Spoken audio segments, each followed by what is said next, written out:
Well, we have devastating news. We'll talk about it. We'll talk about the impact from a fantasy football perspective. First, definitely want to hop in the sprint real quick. Actually, never mind. Maybe it says we entered into as many sprint drafts as we possibly can. I thought I had a few extra ones. So you know what we're going to do instead is we are going to be getting into a private underdog draft. We'll get into a $500 draft later in the season, but we're probably going to do a lot of these private drafts leading up to the year. So if you want to get in a draft with us, this is a great opportunity to do so. I'm going to go ahead. I'm just going to enter in the $3 12-person draft. It's going to be a warm-up for our $500 draft that we're going to be doing later this live stream. But there's a lot to talk about. I want to first just remind everybody how you can join this draft with us. Go to Underdog, and let me leave, and I'll just do this one more time. Go to Underdog, hit the NFL tab, so you'll look at the NFL drafts. Go to the 2024 NFL season, and I'm going to be in the 12-person $3 draft. You know what I'll do? I'll just make it easy for everybody. I'll create a private draft link, and I will send that private draft link in the live chat for everybody right now if you want to get in with us. And it's going to be a private draft, so you don't have to worry about it being a tournament and the implications of having to have a unique team, blah, blah, blah. And I'm sending that link in the live chat right now. If you would like to join us, it is right there for you, ladies and gentlemen. But we got one person in here. I am assuming we got 2 people in here with us. 9 slots open, 5 people in here. Let's go. 6, 7 people in here, 4 more spots, 3 more spots, 2 more spots. Let's go. Come on. Let's fill these last 2. Get in here. Let's go. This draft is now filled. Thank you, everybody, for hopping in with us. Like I said, this will be a little bit of a warm-up before we hop in the $500 draft a little later on. And yeah, we, of course, get pick 12, which is good because Underdog in every high-stakes draft, for whatever reason, decides to give us a pick at the very end. So it's kind of where we need to practice, I guess. But speaking of high-stakes Underdog drafts, let's go ahead and let's look at the player that I have spent more dollars drafting than any other player this season. I've been taking him nonstop around wide receiver 65 in high-stakes drafts. Sticky Ricky gets shot. Ricky Pearsall is in stable but critical condition, which, from my understanding of it, and of course, I'm an idiot. I'm not a doctor. Sounds like it's very serious, but he's not going to die, which is really good news compared to what the alternative is. Great news that he is healthy. Great news that he is safe. Now, from a fantasy football perspective, I'm assuming we don't have him for a while. I'm assuming Debo's safe. I'm assuming Ayuk's safe. And it is extremely sad, but he's in stable condition, which is really good. Definitely get your prayers up. Hopefully he's okay.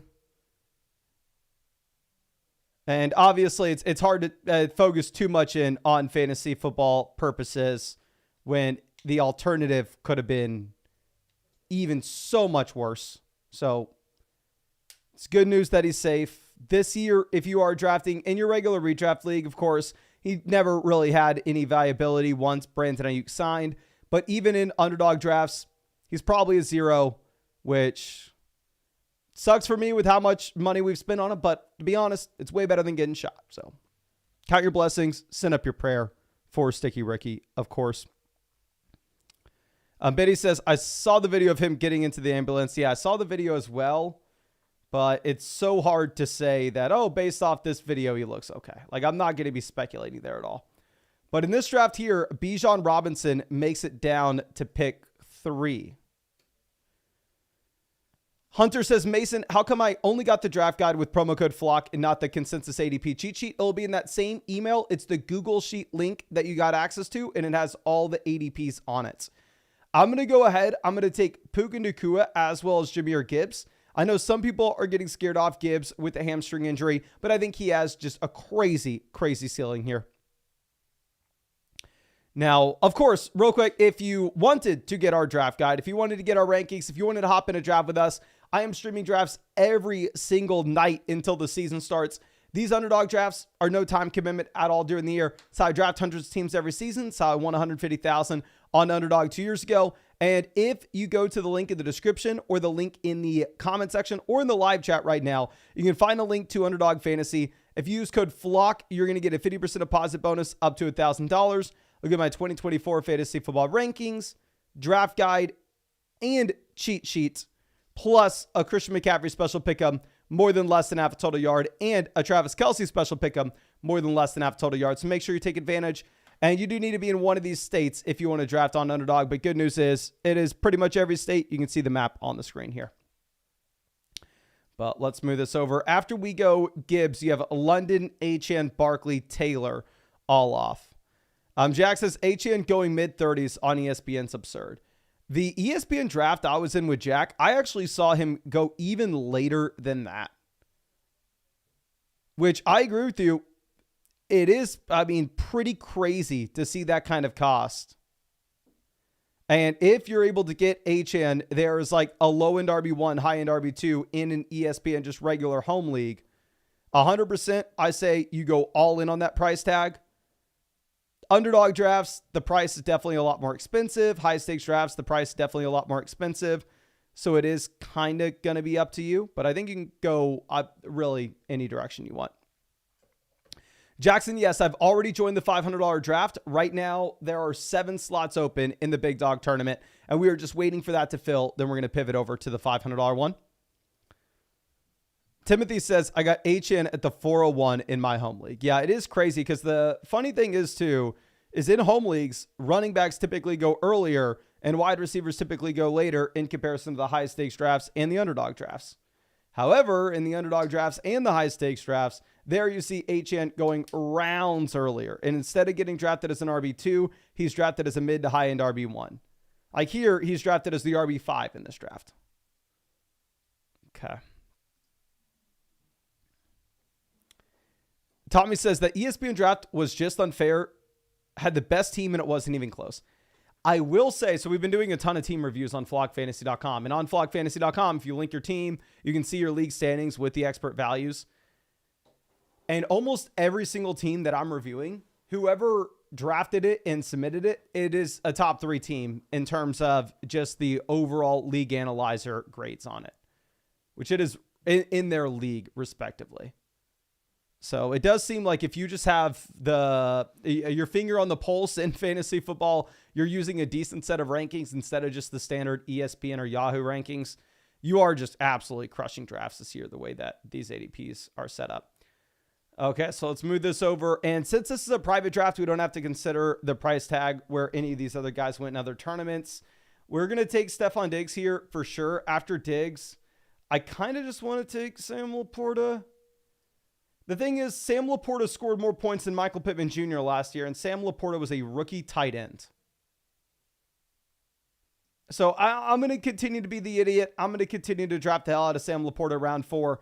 One of my most drafted guys on Underdog, and at the same time, I took him round 4 in the Flock League as well, my main redraft league. Okay. Now, let's move this over. ETN goes at 38 to Tommy there at 11. And of course, thank you so much for everybody that got in this draft with us. I will point out the team at 9 goes 4 rounds straight without a single receiver. Devin says, what did you think about Texas today? It was immaculate. I wanted to open up the live stream wearing the UT helmet. I wanted to celebrate the Texas win. Just felt like it was the Sticky Ricky shooting kind of overshadowed it, but was a good day to be a Texas Longhorn. We get a Manning touchdown. We get a 50-point win. We look unstoppable. Now, of course, it's a game against Colorado State, so I don't want to overreact. It's definitely not the SEC competition. It's not Georgia, right? If it's Georgia, then we are losing our mind. So happy with UT. I don't want to be coming out here and hitting the gritty on a live stream over a win against Colorado State. Okay. Just Kyler says Miami looked like national champions today. Miami looked pretty damn good as well. Week 1 college football is always so weird in that you have like 1 to 2 games that actually matter, and the rest are all just essentially preseason games for major college football programs. Like, what was the Alabama score at the end of the day? 63-0. Probably could have been uglier. It's 42-0 at half. The Texas score, 52-0. Probably could have been uglier. It's 31-0 at half. Okay. Mike, welcome to being a member of the flock. Bling on top says, why is Puka over Cup? If you're looking at Puka Nacua, he just put up the best rookie wide receiver season of all time. I know we've seen an insane season from Cooper Kupp. Cooper Kupp's in his 30s now. Puka Nacua is going into year 2. And he was the wide receiver 1 in this offense last year, obviously with the banged up Kupp, but still. I don't think it's crazy to see Puka over Kupp by any means. Okay, so Mixon goes 55. McLaurin off the board 56.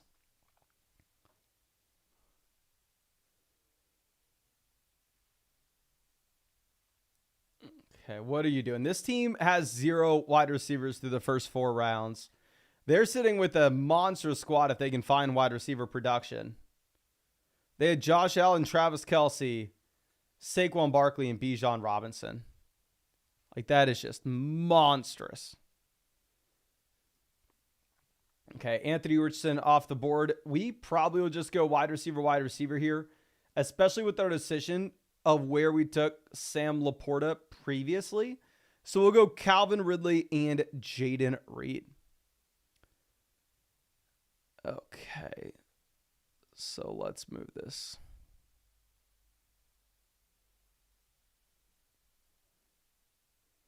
Chris says, the difference between the Houston wide receivers and the Green Bay wide receivers don't make sense in my opinion. Green Bay is such a good value. Just to maybe play a little bit devil's advocate, I don't necessarily know. I think I disagree with you, but if you look at Houston, everything should be hyper concentrated between those 3 wide receivers. You should really only have targets going between Diggs, Dell, and Nico. Whereas in Green Bay, you have Reed, you have Watson, you have Wicks, you have Dobbs, and you have 2 viable tight ends. So I think maybe I would expect the passing volume to be a little bit higher in Houston than I would Green Bay. And 2, at the same time, I think that you just have the concentration of targets there in Houston in comparison to the Packers. Okay. Now, George Kittle off 66. Evan Ingram, 67. Back-to-back picks with George Kittle here. And obviously, I don't want to turn the sticky rookie news into just all fantasy football reaction takes, but I will say, as like a brief side note, I do think it gives a little more safety to somebody like Deebo Samuel, where Sticky Ricky kind of was profiling to run routes in a similar area of the football field as Deebo. Obviously, he was never going to play over Deebo Samuel.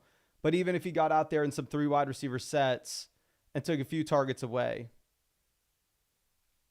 I think it does give a slight bump up to these guys like Deebo and Kittle. Brock says, is Jamar Chase going to play this year, or should I force a trade? I think if you drafted Jamar Chase, for you to panic trade him now makes no sense. I took Jamar Chase at pick 7 in the Flock League. I'm riding with Chase. I'm praying that he ends up playing. I mean, but what are my options now? Am I really supposed to trade Jamar Chase for Garrett Wilson? No, I'm not doing that. You took Chase. I think you ride with Chase. If you wanted to maybe package together Chase and like a super, super small piece on your team, like say you have Adam Thielen, if you can trade Jamar Chase and Adam Thielen somehow for Amon-Ra St. Brown, you go ahead and you make that move relatively easily. But yeah, I'm expecting that Chase will play. Expecting Chase will play. Manser says, is Pittman over Nico Collins a bad pick? I personally think so. Nico Collins was at 3.3 yards per route run last year. Okay. Let's move this over. And keep in mind, with these private drafts on Underdog, there are no fantasy football playoffs. You are really just trying to score the most points through the course of the entire season. So it's not necessarily about just optimizing and trying to have the highest ceiling you could possibly get in the final 3 weeks of the year. So for that reason, guys like Hollywood Brown and the rookies here are a little bit less appealing for me.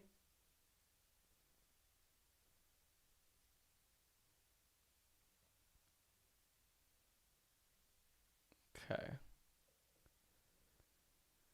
Keon goes 81. We are kind of all in on Detroit here with Gibbs, Laporta. You have Jordan Love all the way up at 82. Aaron Jones goes 83. I actually just traded for Ramadre in the Flock League. I think maybe we go Lad McConkey and Ramadre Stevenson here. We're already so in on Detroit with Jahmyr Gibbs and Sam Laporta. I don't necessarily know if we want to pencil ourselves into Jamison Williams as well.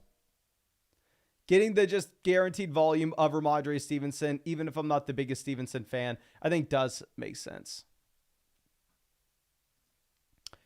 Jack, this is a $3 little warm-up draft. I am currently sitting in the $500 big dog draft lobby on Underdog Fantasy. There are 3 spots open in that draft. As soon as that fills, I'm going to throw that draft on the main screen, and we are going to be leaving. I'll be finishing this one on the phone. But yeah, I don't want to sit here in an empty draft lobby for God knows how long waiting for the $500 one to fill.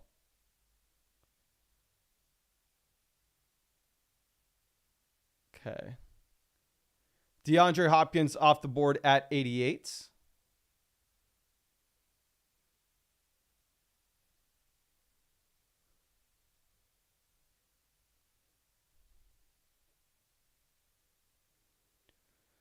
Addison goes 90.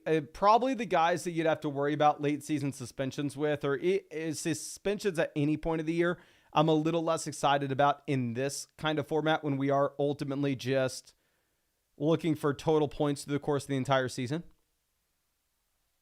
Okay.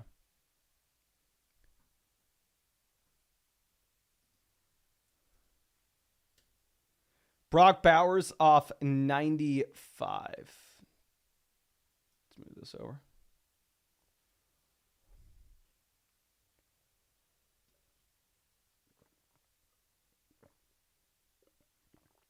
Palmer goes 96. In terms of quarterbacks that we're looking at for this squad, I mean, we can definitely target Jared Goff later to pair up with Laporta as well as Gibbs. But here, since this isn't a tournament on Underdog, while we still want to stack, as I say, I think you should stack in every one of your fantasy football formats if you can. The only time I want it is if you have a massive punishment for last place.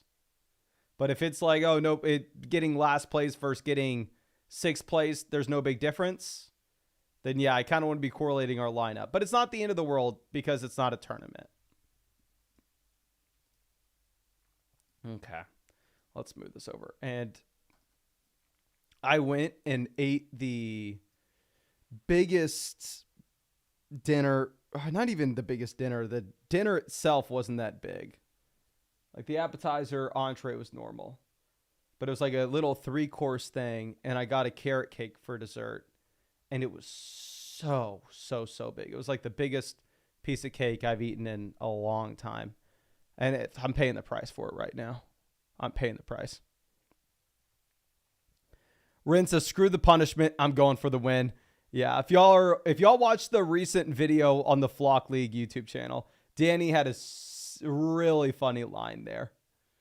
Danny's going to be the star of that channel. I already know it. And yeah, please let me know in the live chat. Have y'all seen the new episode of the Flock League? I'm having so much fun with those. Like, literally, I've just been watching them and dying to myself laughing.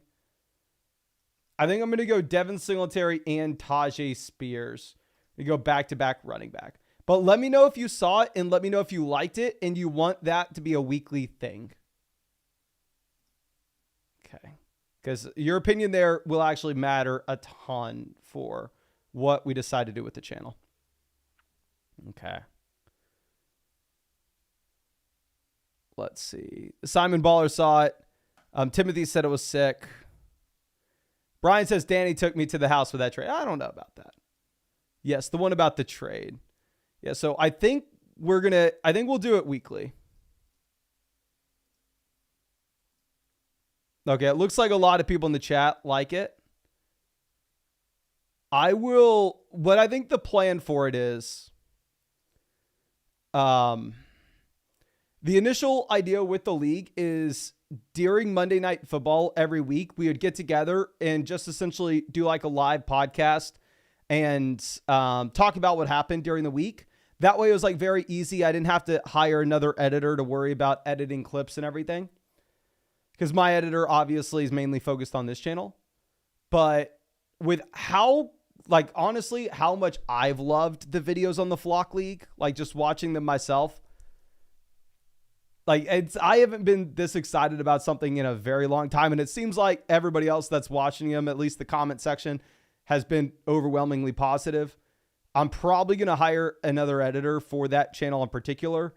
And every week, what I think we're going to do is essentially every creator is going to like record reactions of themselves throughout the entire week. Maybe like reactions to like, oh my gosh, I have like, Lamar Jackson and Mark Andrews, they just blew up on Thursday Night Football. I'm feeling great. And then essentially record like 10 clips of themselves like that are just like 30 seconds long. I'll upload it, and then the editor goes through and like puts together a summary of the week, and you can kind of see like the overall roller coaster of emotions through every week. And we get that video out on Tuesday morning. I think that would maybe be better than just the I think it would maybe be better than just the regular podcast. I think the podcast that we do is, we may still do it. We may just post it on flockfantasy.com and on the YouTube channel, just do the like high quality cut ups.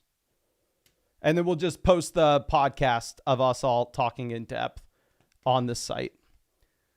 And speaking of flockfantasy.com, I saw a question here. Shuzan says, are the team reviews free with the Mother Flocker package? So if you sign up to flockfantasy.com with the Mother Flocker annual package and you use code FLOCK will get you 30% off any subscription. And if you do that annual Mother Flocker package, I will get you a team review for free from myself. So just go flockfantasy.com and use code FLOCK. But we are in the $500 draft. All right. Red alert, red alert. We are in the $500 draft. I will get this pulled up on the other screen. Everybody spam the chat. What pick do you think we have? Obviously, we've been famous for only getting late picks. Underdog has loved to give us picks 9 and 10, mainly pick 9 in these $500 drafts. I think this is the 7th $500 draft that we have live streamed on this channel. So get your guess in. What pick do you think Underdog's giving us? Okay, let's move this around. I think we probably go Mike Williams and Justin Herbert with this pick. And let's get this pulled up on the screen. And I see some people in the chat that accurately guessed it. We finally get a good pick here. Teresa had it. We are at pick 6. Shane had it. We are at pick 6. Zabronsky had it. We are at pick 6. Let's go. Anybody else get this? Devin kind of had it. He threw out 2 numbers. But Teresa hit the nail on the head. Teresa, I got out a package of merch going your way this morning. So I don't know when it will show up, but hopefully relatively soon. But let's get the dollar amount changed. And let's freaking go, all right? Finally a high-stakes draft where we are going to have a respectable pick. Hopefully a respectable start. Let's go. Bijan off the board. I will go ahead and I will take Amon-Ra St. Brown at pick 6. Like I said, I used to have Chase ranked ahead of St. Brown. I'm pivoting. I'll be honest with you. I'm not panicking full blown and saying, oh my gosh, Jamar Chase is going to be missing time this season. I don't necessarily think that, but when you're not at training camp at all, when I don't know how much time you have to actually prep for the season. I know you're probably training by yourself, but still, I think you have to worry about him maybe starting off a little slow. I think you have to maybe worry about a potential injury at the beginning of the year. So, I don't know. I'm going to pivot over to Amon-Ra St. Brown. I'm not full-blown panicking. Like I said, I did take him in round 1 of the Flock League. He was my first-round pick. I got him at pick 7. But Amon-Ra St. Brown actually had a better year last season from a half PPR points per game perspective than Jamar Chase has ever had in fantasy football. And then obviously, if you were playing in a regular redraft league, you go ahead and you take Breece Hall. Just specifically on Underdog, running backs are going to be pushed back to being strong values later, and wide receivers will be hard to come by later.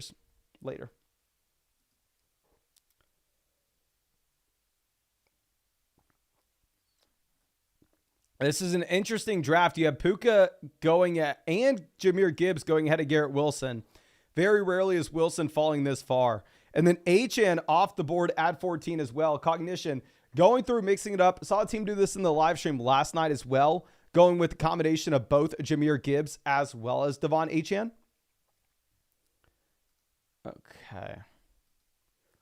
Let's move this over. Brian says, Mason, I saw someone take Breece at number 1 in a $2,000 high stakes league today. I'm not going to fault them. I think Breece is in tier 1. I think with the top 8 guys, I wouldn't be surprised to see any of them finish number 1 overall. My thing with Breece is I think his situation's better than it was a year ago. He's the younger running back versus Christian McCaffrey. I think Breece definitely closes the gap with McCaffrey this year in projections. But also McCaffrey scored 100 more points than the RB2 last year. So I still go McCaffrey. But if it was Breece, I wouldn't be surprised at all. Okay.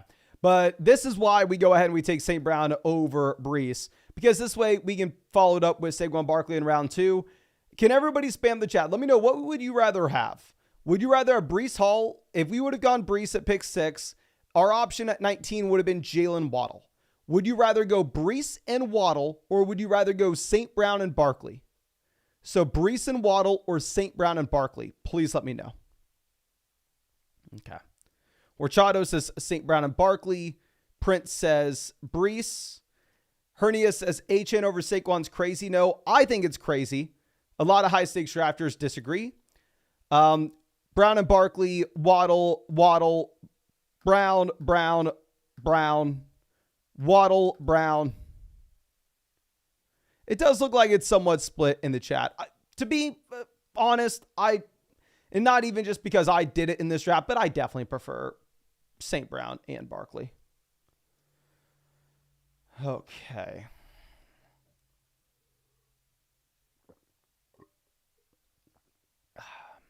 Water be hitting the spot.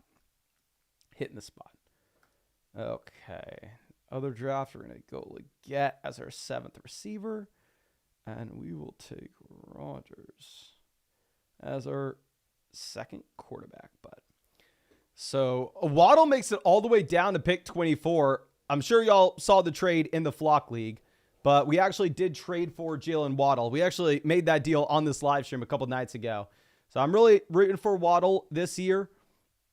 I did send a trade offer in the Flock League. I'll cover this in a video that comes out today or tomorrow. I think it got rejected. I sent out 2 trade offers.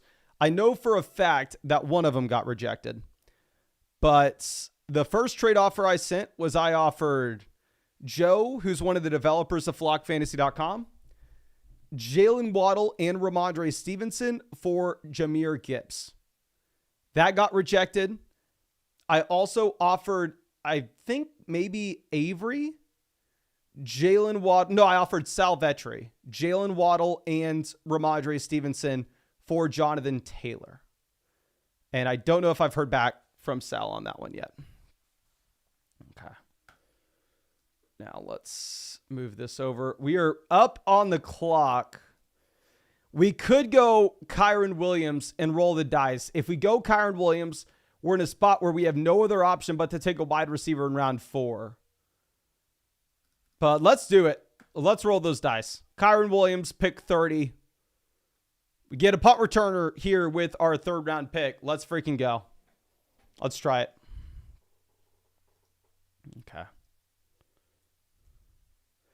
Mark says, what are your thoughts with Kyren Williams returning punts?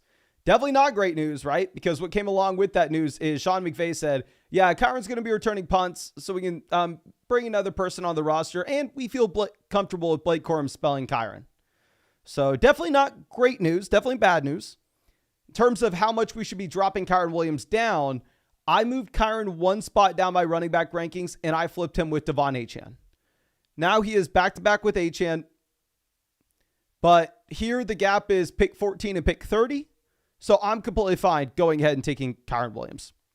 And Zabronsky says, got to secure the elite punt returner early. Good call. 100%. 100%. Okay. Now, at this point, what we are hoping for, of course, specifically in underdog drafts, is we are hoping that we have some wide receiver production falling to us later.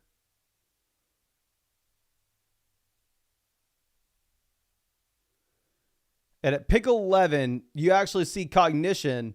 I think they may end up going Mahomes here at 38, to be honest. Very rarely do you see the Kelsey pick at 35 unless it's followed up with Patrick Mahomes.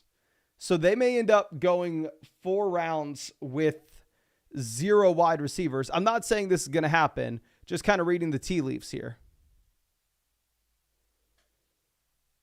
Let's see. And of course, real quick, you don't know what we're doing. We are drafting on Underdog Fantasy. These are best ball drafts, so there's no time commitment at all during the year. So I draft hundreds of teams every year. It's how I won $150,000 on Underdog 2 years ago. And of course, if you want to join a draft with us, highly recommend you stick to the $3 drafts. You stick to the $5 drafts. You stick to the $10 drafts. If you're new to Underdog Fantasy, do the lower buy-ins. Practice there well before you do the $500 ones. I think this is my 7th $500 draft we've done on the live stream this year. But anyway, if you want to join one of those cheaper drafts with us, you can find that link in the description, comment section, live chat. Code FLOCK will get you my rankings, draft guide, and ADP cheat sheet. Plus code FLOCK will get you 50% deposit bonus up to $1,000 and a Christian McCaffrey special pick of more than less than half a total yard and a Travis Kelce special pick of more than less than half a total yard for week 1 as well. So make sure you take advantage of that. And now you actually see, yeah, like we said, figured once you had Travis Kelce off the board at 35, that team at 11 was going to go Mahomes at 38, which is exactly what happens. Jalen Hurts goes to the A.J. Brown team. Josh Allen off the board at pick 40. So this will pretty much guarantee us that we are getting a wide receiver at 43. Now, of course, the question is, what wide receiver do we have? What wide receiver do we want?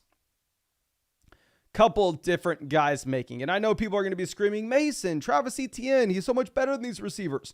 I'm not disagreeing with you. Just specifically on Underdog, it is so difficult to try to play catch up at wide receiver in the later rounds. Wide receiver depth actually matters on Underdog, where wide receiver depth, it just typically doesn't matter in your regular redraft league. So our hand's going to be forced. We kind of have to go with the wide receiver here. That wide receiver will be Michael Pittman Jr., and yeah, I'm honestly completely fine with this Pittman selection. I think we have a very balanced team, and I actually really like our squad overall. And what's kind of funny is Lefty says this isn't even live. Come on, man. Are you, what would I be, what advantage do I have pretending that this is a live stream and making it a pre-recorded video? That's just a wacky conspiracy. But anyway, going back to this, what's funny is if you look at regular redraft leagues like on ESPN and Yahoo, their Michael Pittman Jr. is drafted like as a high-end wide receiver too. There, he's drafted ahead of Higgins. He's drafted ahead of Rice. He's drafted ahead of Metcalf, ahead of Dell, ahead of Neighbors, ahead of Devonta Smith, ahead of DJ Moore. Like, it's nuts the price that you see Michael Pittman Jr. drafted at in like a regular redraft league. So, I don't know. Getting him here specifically in Underdog where wide receivers at a premium, I think we're completely fine with it. But Travis Etienne makes it all the way down to pick 48 in this draft. The team at 47 gets Lamar and Zay Flowers. Dear God, Flowers has been a big time faller. Okay, let's move this around. I know who we want here. No idea if we get him, but I definitely know who we want. And Flock's Kryptonite is in this draft with us as well. Shout out Flock's Kryptonite. It's been crushing us for years now. Okay.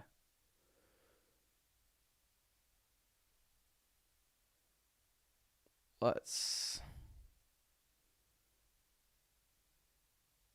see what does Flock's Kryptonite do? Nice guy says, I swear I just watched a video of Flock saying to take Zay Flowers over Pittman. Yeah, if you look at your regular redraft league, you will see that Zay Flowers goes 3 rounds behind Michael Pittman Jr. I think you can make an argument to have Zay Flowers ranked straight up. So if you're in your regular redraft league, I would definitely not take Michael Pittman Jr. with where he goes. And instead, I'd get Zay Flowers round 6.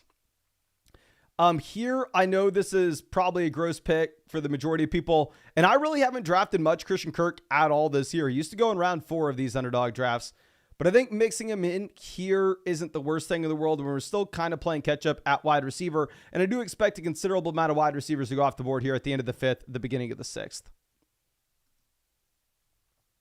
Okay. Top tier edit says, are you running a league right now on Sleeper? Because this dude is pretending to be you. His name is Flock Fantasy. Let me be very clear with everybody here. I will never approach you to be in my fantasy football league. And I maybe need to put out this PSA. If somebody approaches you and it's like, hey, I'm Mason. I want you to play in my fantasy football league. That ain't me. All right. So, PSA. If I was going to be making that kind of announcement, I definitely wouldn't. I don't know. I do not know. I probably would not be individually DMing you, for sure. All right, now we got the little bit of fan action. Should be okay now.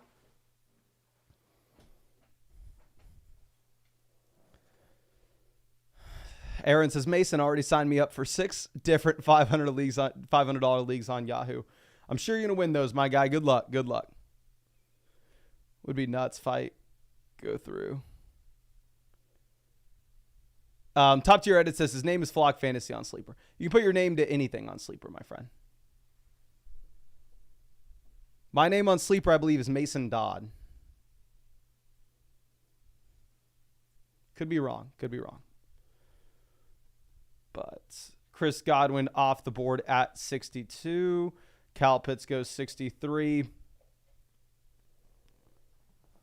So I really like our team. St. Brown, Pittman, Christian Kirk, Saquon Barkley, Kyron Williams.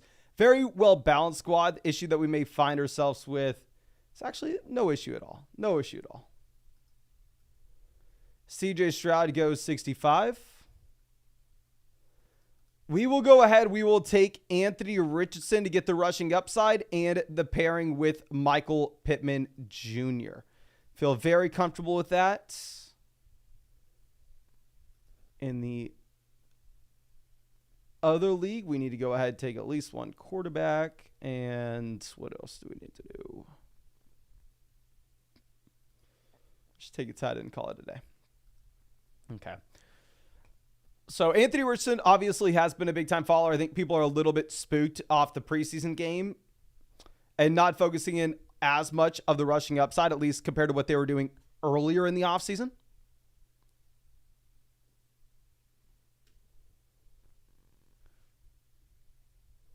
Kadarius Tony says 12% Sticky Ricky isn't looking great right now. How about try making Sticky Ricky your... I don't know if the exact numbers he's the... For sure, top 3 in terms of dollars spent in underdog drafts I have on Sticky Ricky. From a process perspective, I stand by. I think it was probably the right call. From a results perspective, looking disastrous. But obviously, boo-hoo, I'm going to lose a few dollars. Sticky Ricky's in the hospital, all right? That's just, thank God he's safe. Thank God he's alive. Okay. Brandon coming out says, Mason, I'm at pick 7. Give me an eval. All right. Well, you get a gift, my friend. You get Breece Hall at pick 7. Followed up with Debo. I think Debo does get a bump up with the Sticky Ricky news. Not a massive one, but I think you can make it tiebreaker there. Following it up with Stephon Diggs at 31. T. Higgins at 42. James Cook at 55 I really like. George Kittle at 66. I'm assuming we're setting up a pretty double stack. I really like the team. Yeah, I really like that squad. Okay. So Keon goes. Let's move this over. David Montgomery goes to Flock's Kryptonite. Jackson Smith and Jigba off the board. I think I'm going to make a boring selection. I think we take Ladd McConkey here. I am not the biggest fan of Ladd in terms of a prospect, in terms of me thinking that he has some great talent, but I don't think any of the Chargers wide receivers are that good. I think Justin Herbert is a freaking stud. And I'm an idiot. I'm wrong all the time when it comes to prospect evaluation. Ladd McConkey was almost a round 1 pick this year in the NFL draft. So I'm going to just stand by. NFL talent evaluators probably know more than I do. We'll go ahead and we'll pull the trigger on him at 78. Okay. Naeem says, Captain Kirk was the most drafted quarterback for me. It's Penix season. It was a year where I did not draft much Captain Kirk. So if it is Michael Penix season, your boy will be very happy. I faded Pitts. I was kind of in line when it comes to Drake London.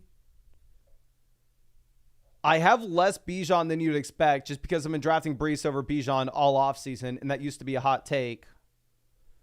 So I'm kind of underweight Falcons outside of Tyler Algier. Tyler Algier used to be, I think, my second most drafted running back. Now he's steamed up a bunch. It's hard to get him, but so for me, and I'm definitely underweight Cousins.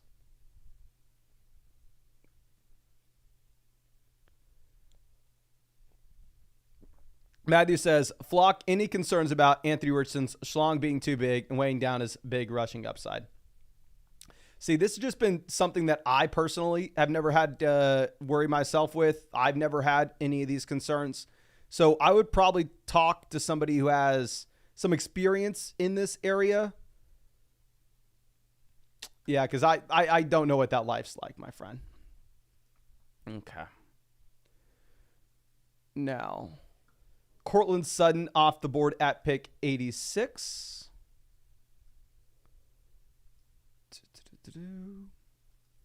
And feel decent about our decision to take Ladd McConkey because you look at who's going to be available to us here at pick 91.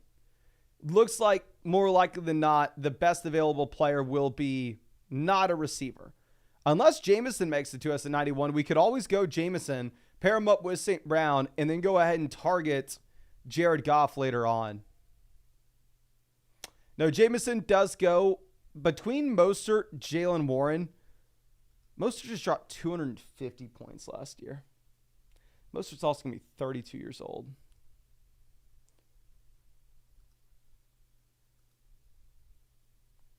Call me an idiot. I'm going to go ahead. I'm going to take Jalen Warren at 91. Should be good to go week 1. Has receiving upside. I don't know. I mean, and keep in mind, I was an idiot not taking Raheem Mostert last year.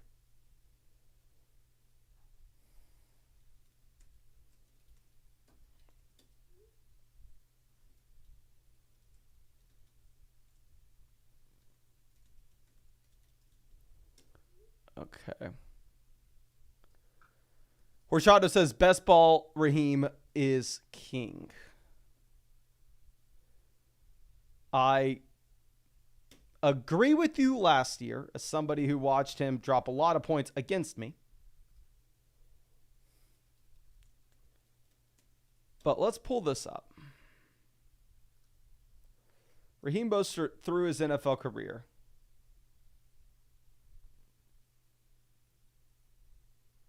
Now, this is a really funny stat.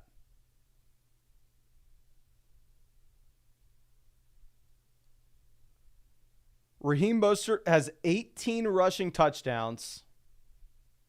He's about to be, 32 total rushing touchdowns. He's about to be 32 years old. And 18 of them came last year.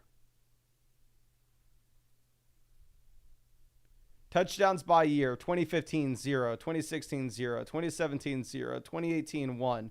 2019, 8. 2020, 2. 2021, 0. 2022, 3.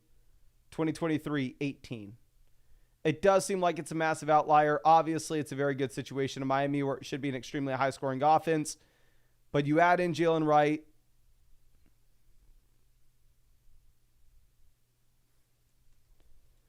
HN going into year 2. Mostert doesn't have any receiving upside. I could very much be an idiot deciding to pass on him here. And I think if they didn't draft Jalen Wright, I'd be more willing to just go ahead and push the button. Okay. Let's move this over. And Njoku off the board at pick 100. I think I probably go Zamir. I know people probably want to see Bowers. Smaller field contest. I don't necessarily know if the raw upside in weeks 15, 16, 17 matter as much.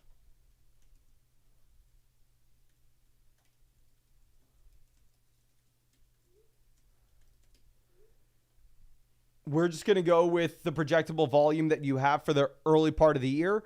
I will say in your regular redraft league, Zamir's probably a little bit overvalued. He's in a bad offense, so the touchdown opportunities may not be there. No fault of his own, more so the fault of the Raiders. And you go back to his time at Georgia, you look at what he's done so far in his NFL career. He doesn't really show that he's going to be a top pass catcher. So if you look at Zamir not really catching the ball, as well as the fact that this offense may just limit the amount of red zone opportunities he has overall, I don't know how excited we can be about that, but okay. And of course, if y'all want another draft after this, go down there, hit that like button. If we hit 600 likes on this stream, we will get another draft going. We'll get our third one underway. And honestly, I'm fine with this team. Right now, wide receiver, we're sitting with Amon-Ra St. Brown, Michael Pittman Jr., Christian Kirk, Ladd McConkey. Running back, we have Saquon Barkley, Kyron Williams, Jalen Warren, Zamir White. Quarterback, we have Anthony Richardson stacked up with Michael Pittman Jr. Obviously, no tight end. It is interesting to see Bowers now all of a sudden has fallen down to round 10. He's someone with an ADP of 94.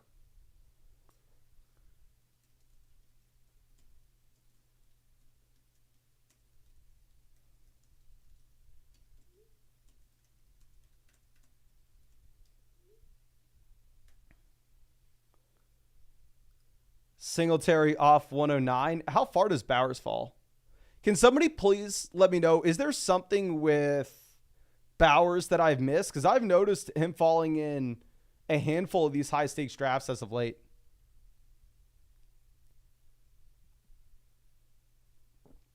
Chase Brown goes 111. Bowers finally off the board 112, ADP 94. Bowers, big time faller in this draft. I mean, he was the highest ranked player according to ADP when we passed on him. I think so. Maybe not. Yes says, I don't think there's anything wrong with him. Well, we are on the clock at this point. This is disgusting. Why couldn't you just give me Jerome Ford? I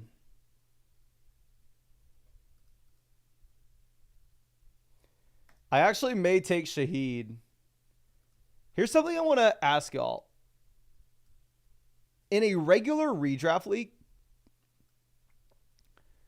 Danny dropped Shaheed today. I forgot who he picked up off waivers. But anyway, he dropped Shaheed, and the worst player on my roster is Tank Bigsby. Would you drop Tank Bigsby to pick up Shaheed? and just a regular redraft league that's 2 wide receivers and 2 flex. Because typically what I say is as many running backs that are an injury away in the bottom end of your roster in your regular redraft league. Obviously, in Underdog, it's different because depth wide receivers actually matter. But in your regular redraft league, it's tough. Okay, let's see. We got yes, no, yes, no, yes, no, no, no, yes, yes, yes, yes, yes, yes, yes, not with the receivers you have. Yeah, let me also put in some context here. My team in this league it's a full PPR format, 2 wide receivers, 2 flex.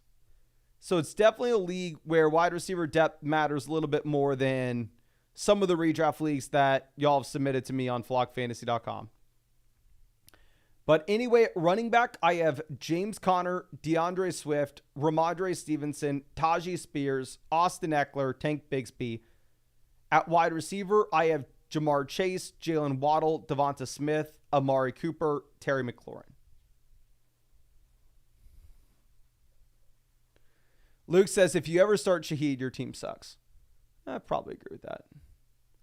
Aaron says, Tank could go crazy and has standalone value. I think Tank maybe has standalone value in some usable weeks in Underdog best ball drafts. In terms of expecting standalone value in usable weeks in a redraft league, that's probably harder to assume we were going to get. A Flock's Kryptonite on the board has been making this draft tough for us. Goes Eckler, pick 124, which we're fine with. Adonai Mitchell was probably going to be our selection here. I think, actually, no, never mind. Lawrence is an easy pick. We have Christian Kirk. Let's go ahead. Let's take Trevor Lawrence to pair up. Second quarterback. Obviously, we're only doing this because it's best ball. I think if you're in your regular redraft league, you can kind of get away with only drafting Anthony Richardson. If you do take another one, you're probably not doing it till the very end of your draft. So, yeah, now at wide receiver, we have St. Brown, Pittman, Kirk, Ladd, Shaheed. Running back, we have Barkley, Kyron, Warren, Zamir. Quarterback, we have Richardson stacked up with Pittman. And we have Lawrence stacked up with Kirk. Zach says, how do I donate for the team review? It's all through flockfantasy.com, my friend. You can go to hit the My Teams page, hit for submit for review, or you can go over and you can just hit the little $ in the top right. You need an account on flockfantasy.com. It can be a free account. If you do have a subscription, though, and use code FLOCK, whatever you purchase there in terms of start sit questions, trade questions, or a review from me will be 30% off for the entire time you have a subscription. An active one, that is. Bodie says, Mason drafted another team tonight. I submitted to the Flock website. Curious your thoughts on that one. Excited to check that out. Can you just confirm with me, my guy? I know we talked in the live stream the other night. You got the other team I broke down for you on the site, right? You got the other podcast I made for you? And you just to confirm we're on the same page. This is a second one that you're submitting, like a separate second one. Just want to make sure you didn't miss the other one I got you. Okay. Polk goes 131. Ezekiel Elliott off 132.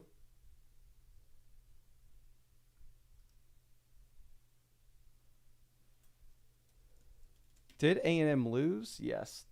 Texas A&M loses.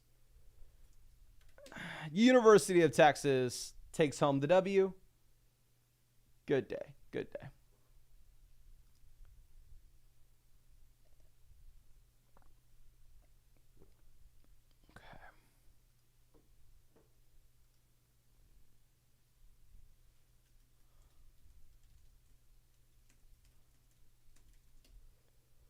Herbert off 134. John says, you watch any Texas ball today?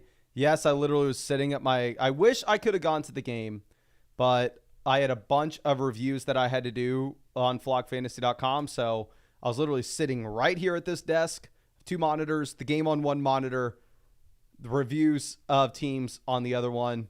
And I probably just spent the entire game reviewing teams, which is not as fun because when I'm reviewing teams, I'm talking out loud, of course, so I can't be listening to any audio. But here, I think we actually get very lucky. We have Gabe Davis making it to us at 139 to be able to get the double stack with Lawrence. We pair up Gabe Davis, Christian Kirk, and Trevor Lawrence together. So let's move this over. Now we have St. Brown, Pittman, Kirk, Ladd, Shaheed, Gabe Davis. We have solid running back, solid quarterback production. Would have been exciting to get Dallas Goedert making it to us at 138 as well. But regardless, I'm completely fine with this team. I'm very excited. Zach says, how do I get you to review my team? Just submit it through flockfantasy.com. You can hit the little $ in the top right corner. If you're having a hard time navigating, I'd probably just do it on the computer. And also, I know we don't promote flockfantasy.com as often as we probably should. Just to let you know, a little peek behind the curtain. That's what I've spent all offseason doing, talking with the developers every single day, investing everything I have into flockfantasy.com. Tomorrow, it's either tomorrow or the next day, we're going to flip the script. You are going to see a massive redesign hit the site with dramatically better UI. I cannot wait for you to see it. And what we're going to be streaming every single night during the season is questions through flockfantasy.com. So I am super, super excited about that. And so, yeah, I know y'all are probably annoyed with hearing me promote Underdog every 5 seconds right now. Just wait till we get to the season and you can hear me promote the site every 10 seconds. Okay, let's move this over. Nick Chubb falling like a rock with him missing the first month of the year. Not saying he shouldn't be falling, but just pointing out that he is. Okay.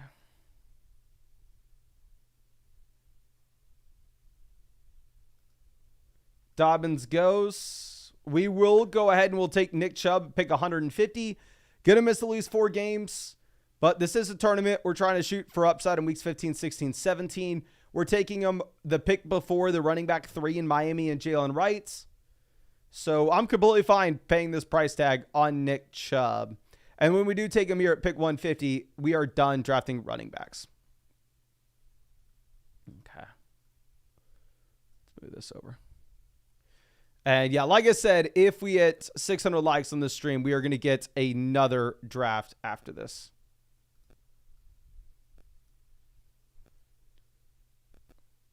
Okay, let's move this down. Leggett goes 152. Douglas off 153. I've drafted a lot of Xavier Leggett at this price. I think he's very reasonably priced for what he could do in drafts this year.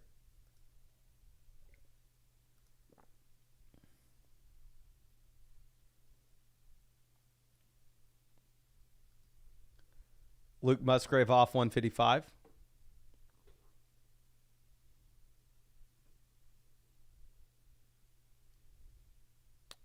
Bodie asking if there's going to be a Flock app. There will not be, but the website should be so good that there's no reason for an app. And the issue with an app is like Patreon just had to roll out something with their own app, which obviously I don't have a Patreon. Everything's through flockfantasy.com. But just to like show like what the Apple App Store does. If you make a purchase through any app on Apple, like Patreon just had to apply with their rules. Apple takes a 30% cut. So I don't want to move super chats from YouTube to flockfantasy.com just for instead of YouTube taking a 30% cut. Now it's Apple. Okay. Go says, Mason, you should make a video on how to navigate the Flock website so people can reference it for help. That's 100% what I'm going to do. As soon as the site's has hit the redesign in 2 days, we're going to update the tutorial. I recorded a tutorial like 3 months ago for flockfantasy.com, and you should see it in your welcome email when you make an account. The issue is just we have made so many updates to the site that it's now like half the tools and half the functionality of the site we don't have in that tutorial because they didn't exist back when I recorded it. I'm just going to go ahead and take Deshaun Watson here. I know Watson doesn't really correlate with the rest of this team, but it is a smaller field tournament. I kind of want to just lock in some quarterback points. I think Watson scores a lot more than the other players in this range. So we will take him and stop our build there with 3 quarterbacks. going QB at pick 67, 126, and 163, which in a smaller field contest, I think we can get away with. Okay. Now, let's move this over.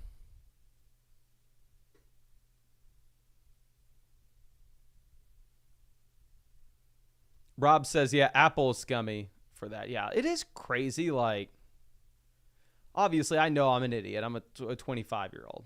Like, what do I know? But for Apple to be able to take 30% of all purchases made through any app that was put on the App Store and any app that is downloaded on an iPhone, it is nuts. It is nuts. How companies used to be able to get away with it is they used to essentially just say, like, click this button, we'll launch you to our website, and you'll make the purchase on our website rather than the app. But Apple's going through, and Apple's like kind of making it where sites can no longer do that, where you have to purchase it through the app. Okay, so let's move this over. We are just wide receiver and tight end through the rest of this.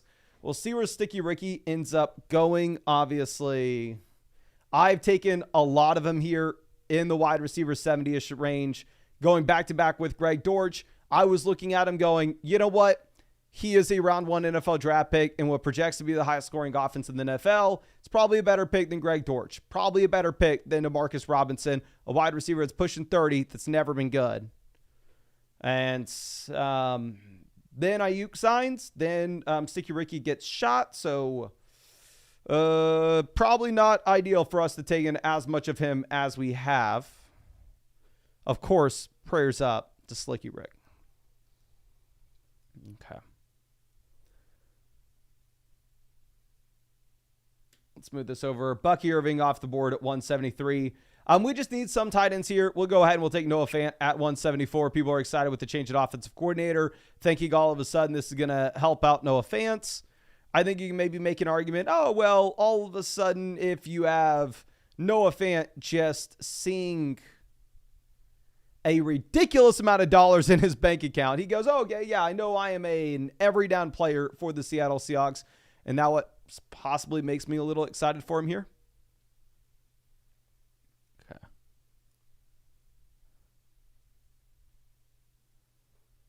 Samaje Perine off 176. Tracy goes 177.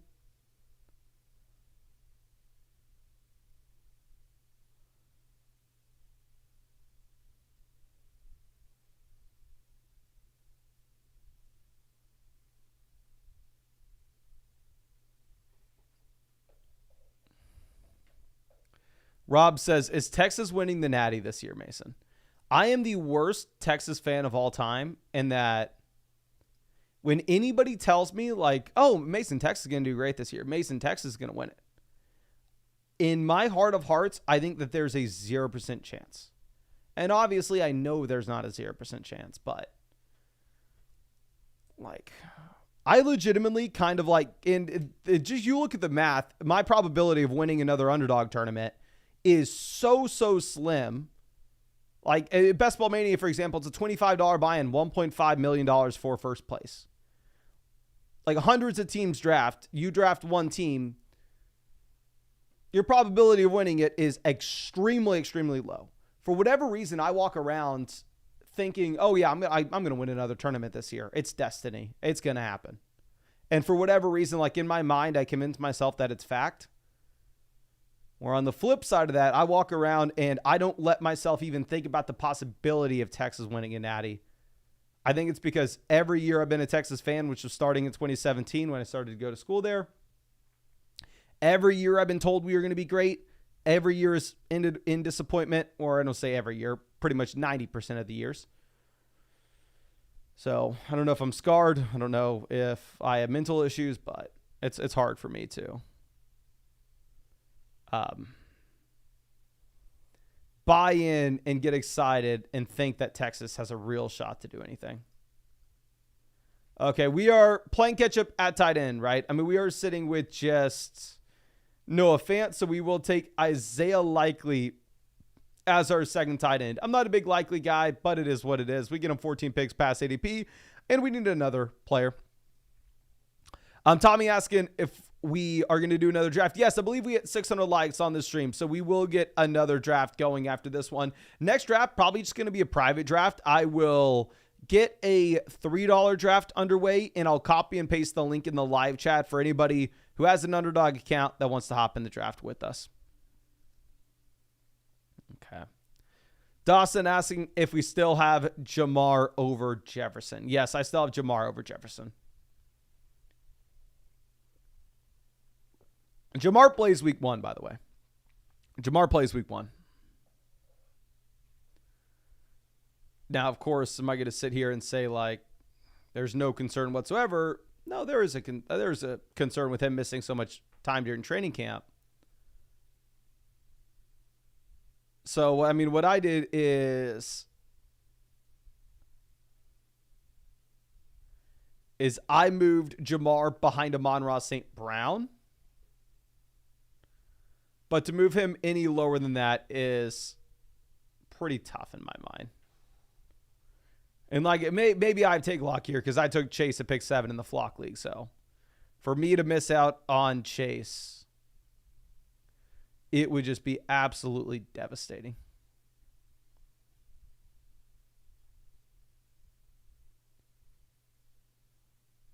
Okay.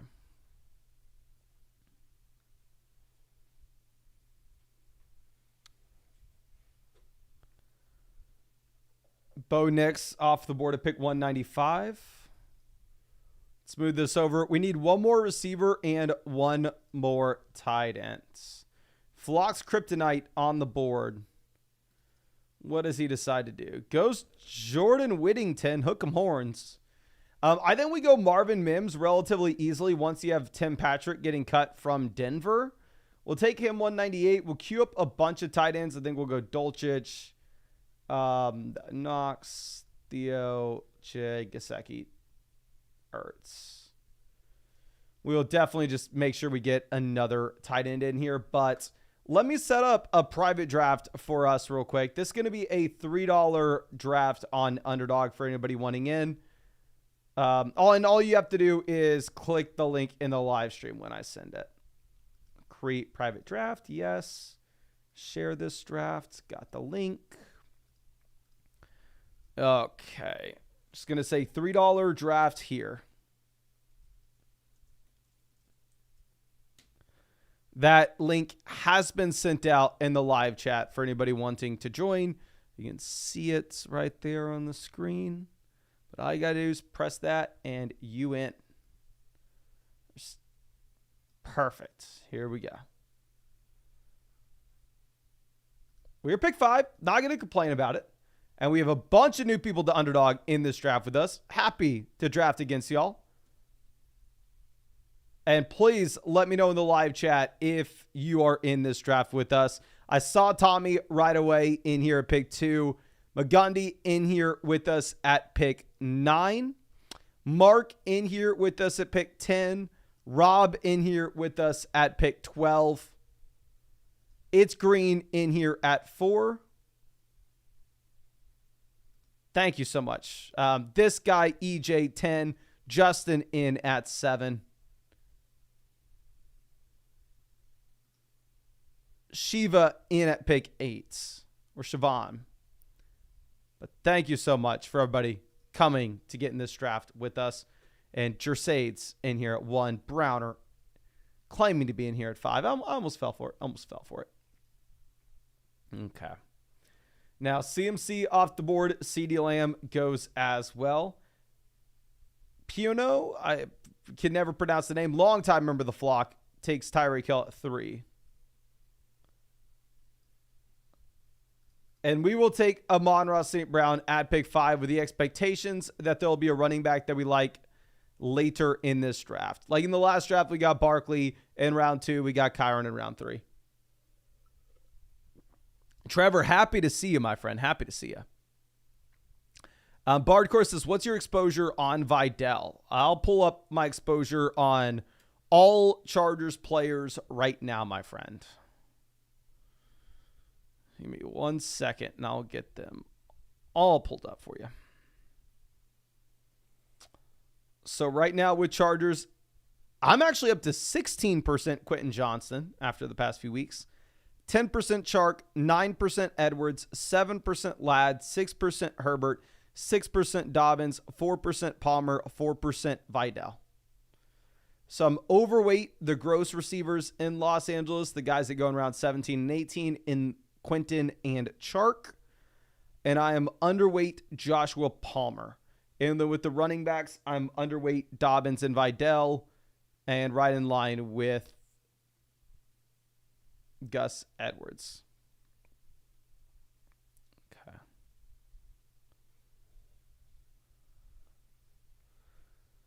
Let's move this over.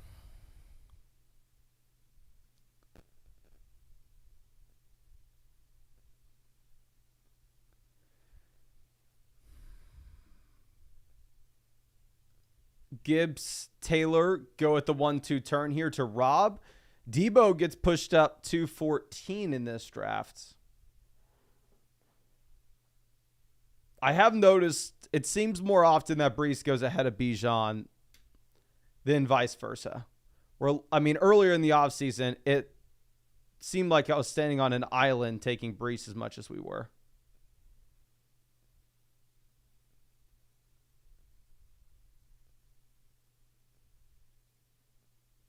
Okay.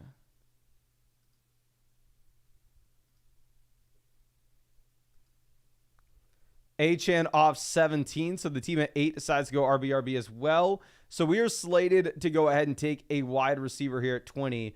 The question is, who does that guy end up being?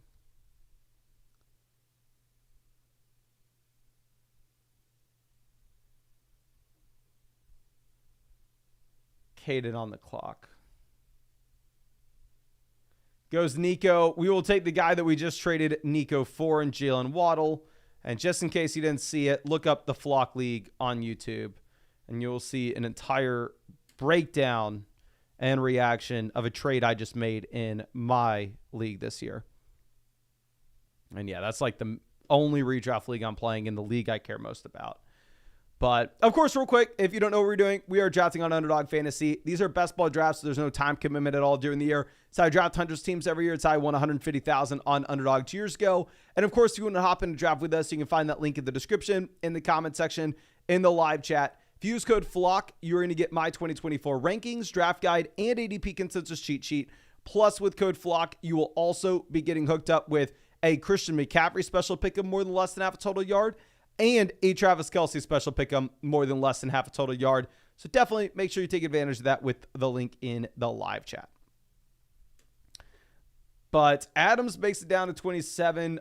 We will just go ahead and, you know what? What's going to be available to us in the 4th? No, we're going to... God, this is a tough pick in a private draft. In a private draft, I go Pacheco. I know people are going to be upset with us for not going Derrick Henry. My thought process is Derrick Henry turns 31 in January, has declined for 3 straight seasons, and is not going to catch the football. Now, of course, with that being said, Derrick Henry's in a much better situation this year than he was a year ago. Gus Edwards scored a bunch of touchdowns in the same offense, and Derrick Henry's a better running back than Gus Edwards. I get that. I understand that, but I don't know. I'm going to go ahead and I'm going to take Pacheco. AJ says, is the Flock League for money or for bragging rights? There's $1,000 for first place, but the vast majority of it is like what I care way more about than the $1,000 is if I can win it. And what we actually get to do is, I'm sure y'all saw the videos from the Flock Draft Week this past year, is next year at the Flock Draft Week, the loser has to wear, for the 7 days we're there, a single t-shirt with the winner's face on it, and the winner gets to decorate the t-shirt however they want. In terms of, so if I win and Danny has to wear it, I can go through, I can throw a picture of me flexing on it. I can put in quotes something dumb that Danny said from the year before. So what I'm most excited about is the punishment for last, the victory for first, the bragging rights of it all. the $1,000 would be cool too, but definitely not my main motivation with the league. Main motivation is I just want to tell these suckers I want it. Okay. Now, Kelsey off the board at 36. Mahomes goes 37.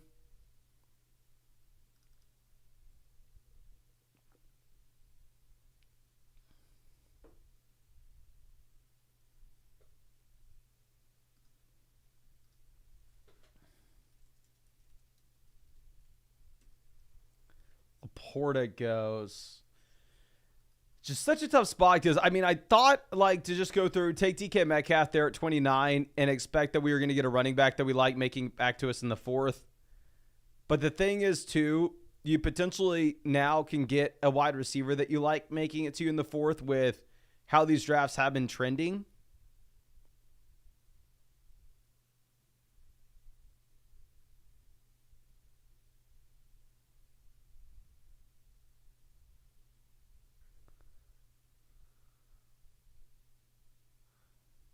Jacobs goes 41, so that is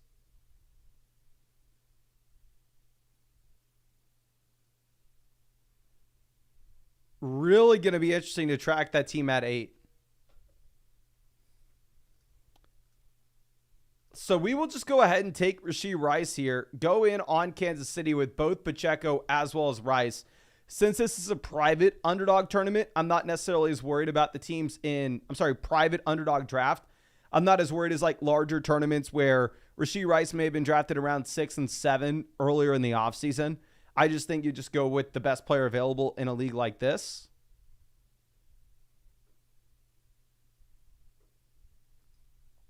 Okay, James Cook off 45.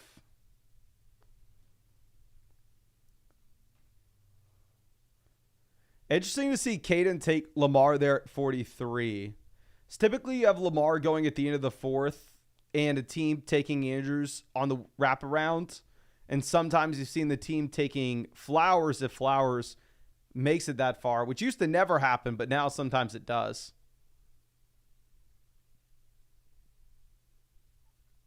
Okay. Pickens off 49. Caden says, come on, Mason, don't call it that. I'm sorry, my guy. I don't think I'm calling out you getting sniped. I would have taken Mark Andrews at 53 if you would have made it to me at 53. So don't think because I called anything out, you got sniped there from Piano. Yeah, I was taking Andrews regardless. And I'm going to go ahead. I'm going to take Terry McLaurin at 53. Y'all know I've been a long time McLaurin hater, but this is a much more reasonable price than where he used to go. You have no worry about Brandon Ayuk going over there. Jahan Dotson has been traded. So I think McLaurin just absolutely dominates targets in a very, very bad offense. Like, I would rather draft McLaurin at 53 than Malik Neighbors at 24 if I had to pick between the two. I think that they're kind of similar in that they're talented receivers and horrendous offenses that are going to see every target in said offense. Now, I bet Malik Neighbors is a better receiver than Terry McLaurin. I think he's a better athlete than Terry McLaurin. And I would definitely rank Malik Neighbors ahead of McLaurin. But if we are just looking in terms of price points that you were taking these guys. Okay.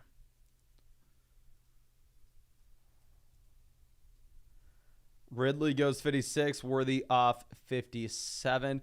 And I definitely feel good about our decision to take Pacheco instead of DK Metcalf there at 29.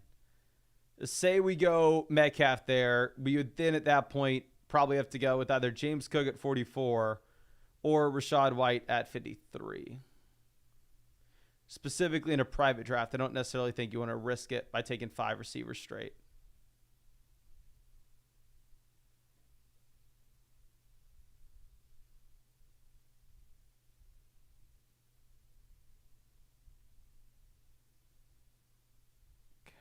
Mixon goes 62.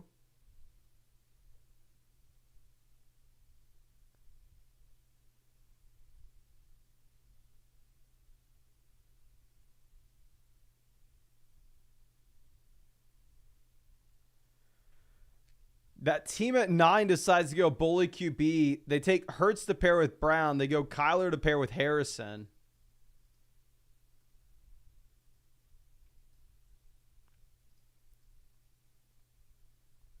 couple interesting things to talk about here.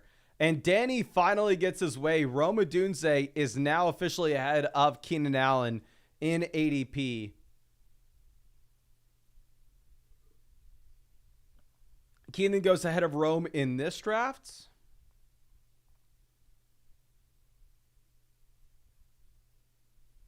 King Josh says, my hot take is Blake Corum over Kyron. Not going to lie. Ooh, if. Let me see. I'll tell you how much of each running back I've drafted. Rome goes 67. I think we go ahead and we take Kyle Pitts. Haven't taken a lot of Pitts this year, but specifically for this build where it looks like wide receiver may be a little bit easier to come by than other underdog drafts, I'm fine with it. I'm at 12% Kyron and 8% Blake Corum. But what's actually funny is if you look at my entry fees, I've spent twice the amount of money on Corum than I have Kyron. So I guess I'm actually rooting for Corum, even if I've been drafting more Kyron Williams, which is obviously the weirdness of it all.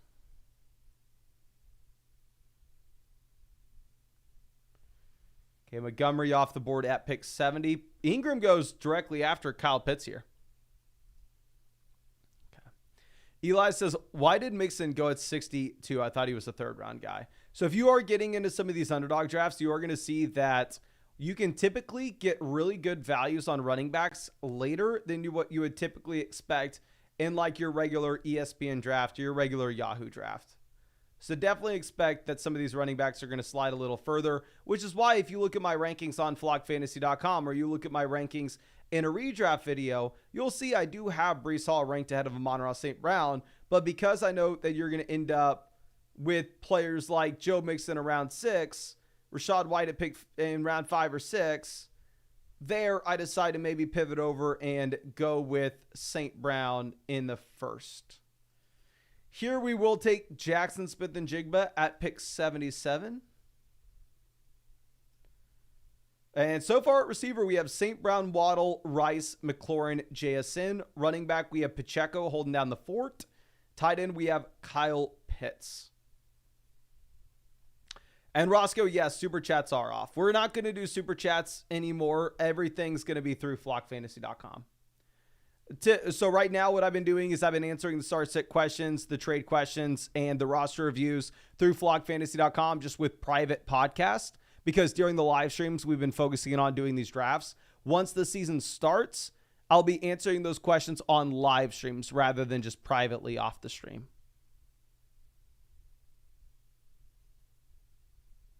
Okay. Raheem Mostert off the board at pick 79. Just Kyler says, how many likes for another draft after this? For us to hit our 4th draft after this one, 900 likes. We just do it in increments of 300, my friend.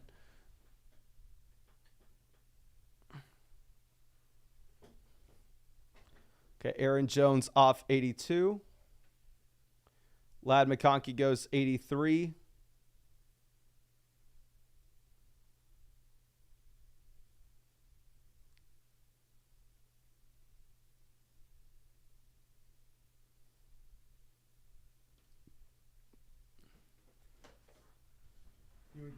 There she is. All right, let's move this. Tommy says, ever thought of doing a weekly podcast? I think what we'll probably end up doing is a weekly podcast with all the creators on flockfantasy.com and posting it on flockfantasy.com every week.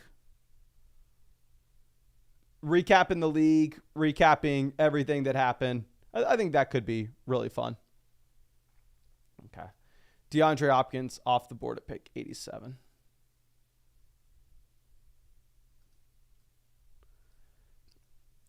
Evan says, I just watched the movie Moneyball. Moneyball is my favorite sports movie of all time. I think Moneyball is a significantly better movie than Draft Day is. Like, I watched Draft Day in theaters, but I've seen Moneyball maybe 10 times more than Draft Day. I love Moneyball. Moneyball is just like if you're ever having a hard time finding something to watch. Sutton off the board at 89. Burrow goes 90. I mean, we're completely fine with the receivers going, right? I mean, we're sitting here with 5 very solid options. Rob says, how long does it usually take to get a team review? I will pull up the oldest team reviews that are waiting for me. We're going to take Jaylen Warren here as our second running back. Obviously, Warren has dipped a bit since he had the hamstring injury, but sounds like he's good to go for week 1. So really the concerns shouldn't be there at this point. So I'm just trying to give you an exact. So Rob, I see you submitted a team for review just right now. The oldest team reviews I have to get to are from the 30th. So the 30th was yesterday. So I would say if you submit a roster to be reviewed, probably 2 days, 2 to 3 days. During the season, it's hopefully going to be just that day. So I'm going to be streaming every single night. How y'all know, typically we do the live Q&As. I'm going to have flockfantasy.com pulled up. I'm going to be pulling up teams, pulling up starting lineup questions, pulling up trade questions, and just answering everything there on the live stream. So you can, one, see it on the live stream, and also it will be DM'd to you as well through flockfantasy.com. So you'll never miss it. If you ask a question during the live, you'll see it during the live. If you have to leave the live stream for whatever reason, maybe you have to take your kid to baseball, then it will also get emailed to you and it will get sent to you with a DM on flockfantasy.com. So that way, I think it's just going to be a much better overall system than what we've had in the past. Because I do feel very bad if someone comes in and donates and has to leave and doesn't get their question answered. We're going to go ahead. We're going to take Dak Prescott. I understand we don't have the CeeDee Lamb stack. I understand we don't have the Jake Ferguson stack. It is just a private league. This isn't a tournament on Underdog. It is just cumulative scoring through the entire season. So I think we're just going to go ahead. We're going to try to take who scores the most points here. I think Dak Prescott scores more points than Jaden Daniels. So let's go. Let's go.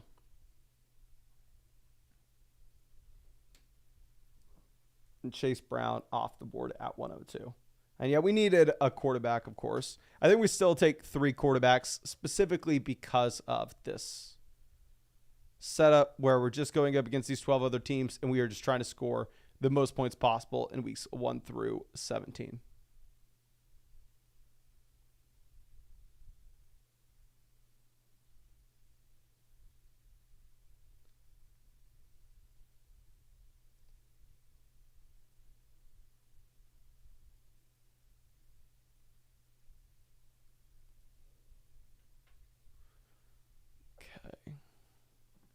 Jonathan Brooks off 103. I think Brooks is like a really good pick in a regular Underdog draft where you're trying to find the highest ceiling possible for weeks 15, 16, 17, such as if it was Best Ball Mania where it's like a $25 buy-in, $1.5 million for first. But here, if it's just the $3 private draft, I think instead you are more likely than not making a bad pick with Brooks. Because if he misses the first 4, I mean, points in weeks 1, 2, 3 matter just as much as points in weeks 15, 16, 17 in this kind of league. Sorry about that. Sorry about that.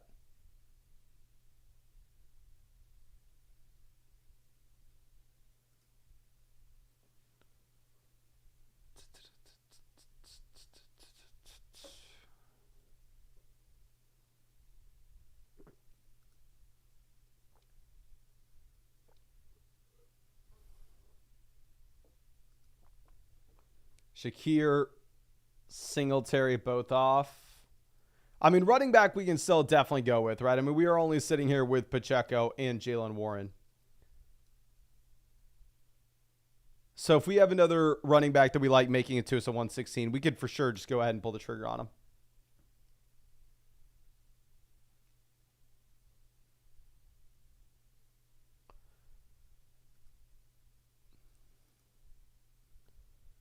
Shivam on the clock, or Shiva. Goes Brian Robinson Jr.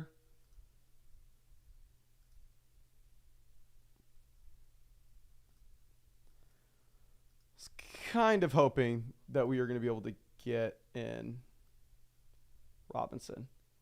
And here's what we may do. You know what? F it. I'm going to get in another draft after this, regardless of how many likes we hit. We're going to get in another $500 draft. Let's go. I'm going to change this title.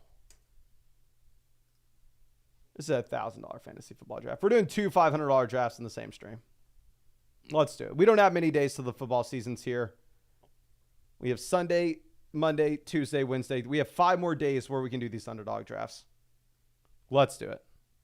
I think this will be our 8th $500 draft on the live stream this year.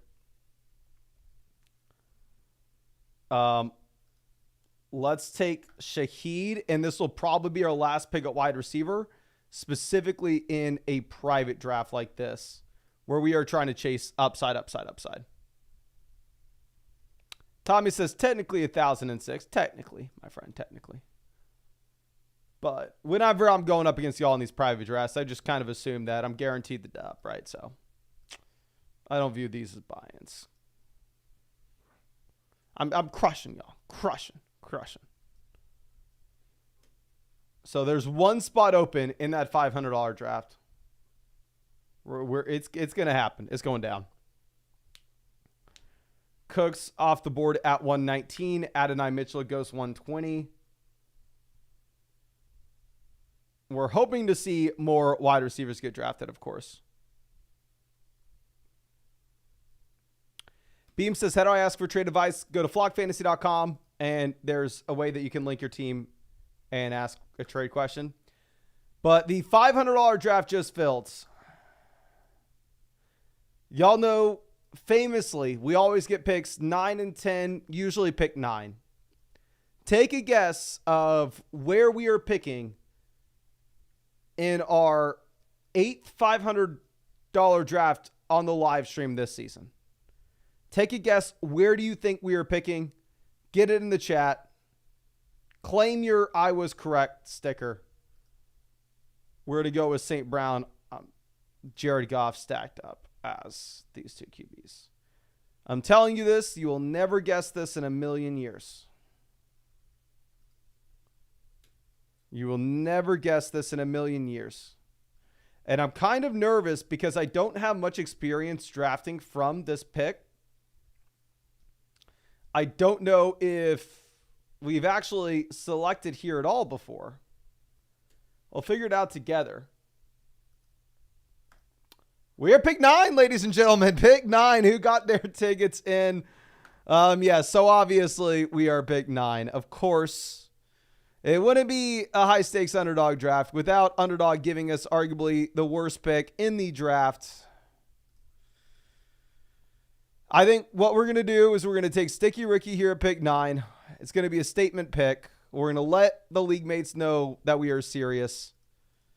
And I know this is just absolutely, literally every single time. Every single time. They tease us thinking that we were going to get Bijan. Of course, we're not going to get Bijan. Of course, we're going to get AJ Brown. Beam says, what's the promo code to join Flock Fantasy? Flock, my friend. Want to keep it simple? Want to keep my code on flockfantasy.com the same as the code on Underdog? So it's just all Flock. But other creators on the site have their own codes too. Okay. John says, need a pick 9 remix at this point. Yeah, for Thomas to go through and put together another pick 9 YouTube short, that would probably take 24 hours of his day. NYR says, my guy is $10,000 on AJ Brown this year. I pretty much do at this point. Pretty much do. Nico Collins goes at 14. Let's move this over. Do we go Jonathan Taylor? We've done it time and time again. We've gone Barkley before. We're just going to go JT. I'm going to be boring. We're going JT. Hopefully this works out. And I will say, even though we keep getting pick 9 and we have drafted an ungodly amount of Jonathan Taylor. I'm sorry, an ungodly amount of A.J. Brown. Y'all remember, I won this tournament 2 years ago. The receiver I won it with, mainly, was A.J. Brown. Back then, it was only a $250 buy-in, so first place was only $100,000. But we won it. We're going to go through, run it back this time with A.J. Brown himself. All right. He's done it for us before. He'll do it for us again. And, of course, I do want to remind everybody, if you're new to Underdog Fantasy, get in the $3 drafts. Get in the $5 drafts. Get in the $10 drafts. Get in the $15 drafts. The only reason, if you were ever new to Underdog Fantasy, you should hop in a $500 draft with me is if you are Bill Gates himself, and like I've said before, if you are Bill Gates himself, if you are Jeff Bezos himself, I have a phenomenal investment opportunity for you. Hit my line. But, of course, if you wanted to get into one of those lower buy-in leagues on Underdog, I'll remind y'all, it's the best place to get an extra draft this year because there's no time commitment at all during the year. It's how I draft 100 teams every year. It's how I won 150,000 2 years ago on Underdog. So you can find that link in the description, comment section, live chat. If you use code FLOCK, you are going to get a 50% deposit bonus up to $1,000. You'll get my 2024 rankings, draft guide, and ADP consensus cheat sheet, plus a Christian McCaffrey special pick'em more than less than half a total yard, plus a Travis Kelce special pick'em more than less than half a total yard as well. So make sure you take advantage of that with the link in the description. Get in a draft with me before the season gets here. Okay. But after we take Taylor, you see Olave, Debo, Waddle, Achane, Kupp, Ayuk, Evans all off. No major surprises here. Best player available. Actually, no, never mind. I'm lying to you. There's a pretty big surprise. Saquon Barkley is still on the board. Saquon Barkley now officially falling to round 3. If Saquon Barkley going after Malik Neighbors, I'm sorry. I'm no mathematician. I'm no scientist. I'm just an idiot with a microphone. But I will tell you one thing.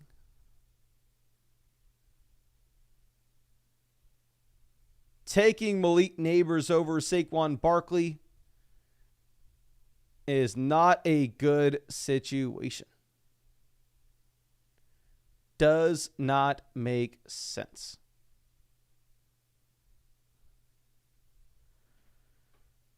Okay.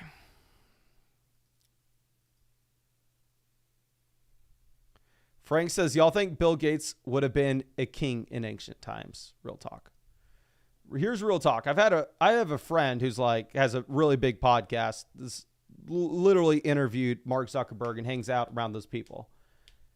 And he was saying, talking to Mark, he was the coolest guy ever, and he was like a Roman king and a Roman emperor.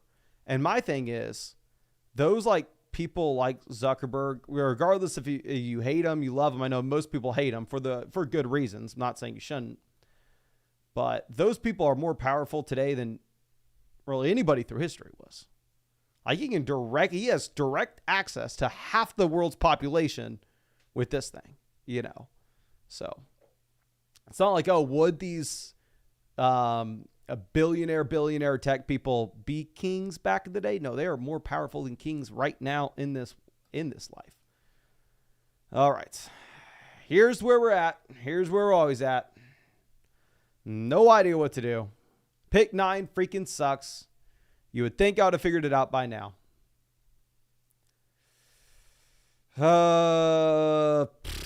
We'll take Derrick Henry, and I'll go, what if I'm wrong? What if I am...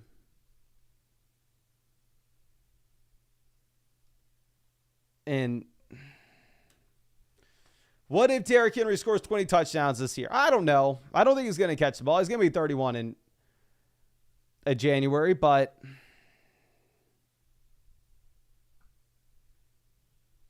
if we just get here to this point of the draft, and this is why pick 9 sucks so much. It's Saquon Barkley goes at freaking pick 26. Look at pick 2 compared to pick 9. Pick 2 gets CeeDee Lamb and Barkley. I have A.J. Brown and Derrick Henry.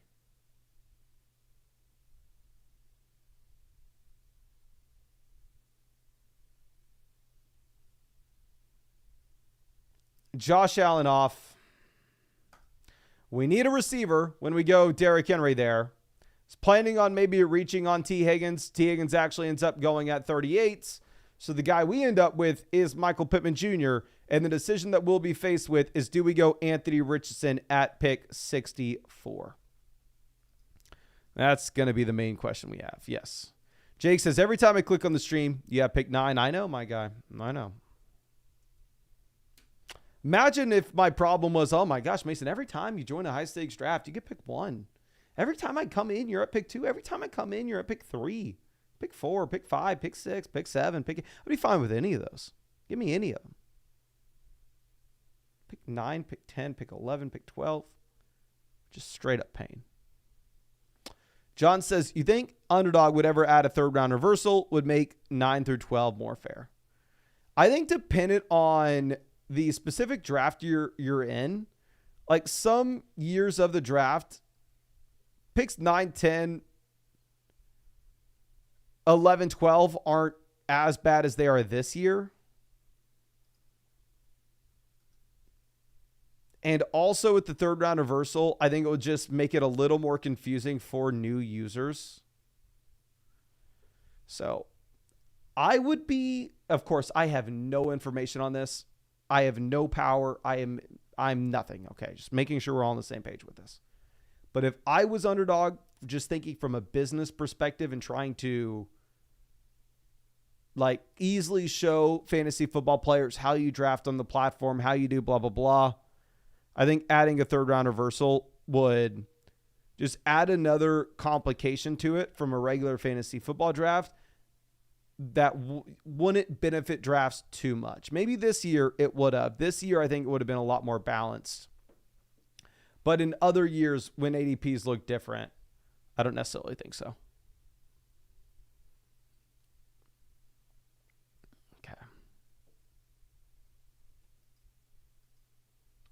Christian Kirk off the board at 52. James Cook goes 53. I know who we want, and because I know who we want, I know we won't get him. And that's a fact. That's a fact, Jack. Just in case you don't know, that's a Duck Dynasty reference. You know what we need to do? Since we are Flock Fantasy, I need to start rolling in some Duck Dynasty references in here. This is a missed opportunity that I haven't been taking advantage of. Duck Dynasty references. Like, what have I been thinking? I'm sitting on a gold mine here that I'm not utilizing. This team in front of us is 3 running backs with Bijan, Pacheco, Etienne, and Olave. And they freaking go Dalton Kincaid. If we go running back here with either Kenneth Walker or Rachaad White, we have to go wide receiver in round 6.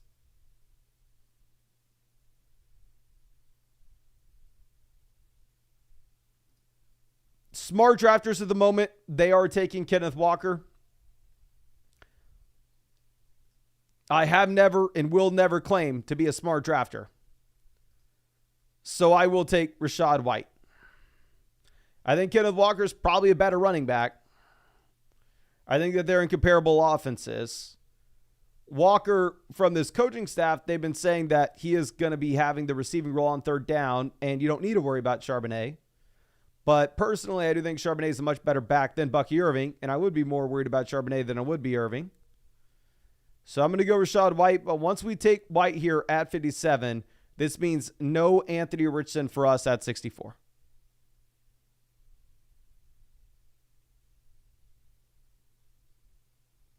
Pitts off 63. So we will take Chris Godwin. Thank God Godwin falls. I am a massive Deontay Johnson hater at this price. If Godwin would have gone and instead we would have been looking at like Deontay Johnson as the best available receiver, Brian Thomas Jr. as the best available receiver, maybe at that point we would have panicked and we would have potentially pivoted over to Anthony Richardson with only 2 receivers through the first 2 rounds. It would have been a little scary.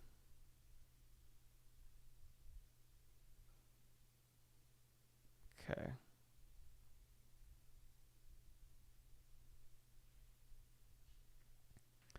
Booty Madon, longtime member of the flock. Happy to see you, my friend.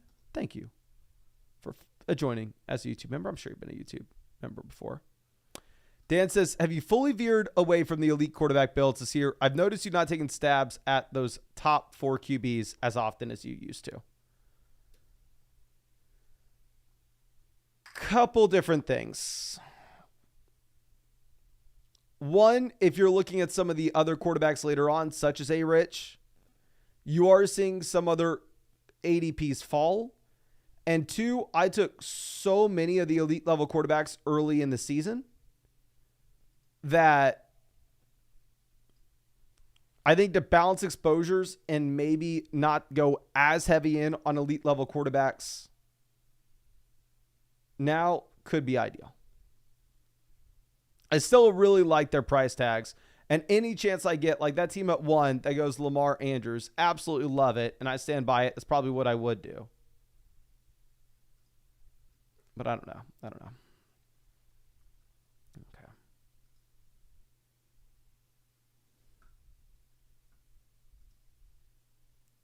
Not so silent. Happy to see you here. Thank you for stopping by. Ferguson off 74. That team looks like they're setting up a Lamb, Ferguson, Dak Prescott double stack.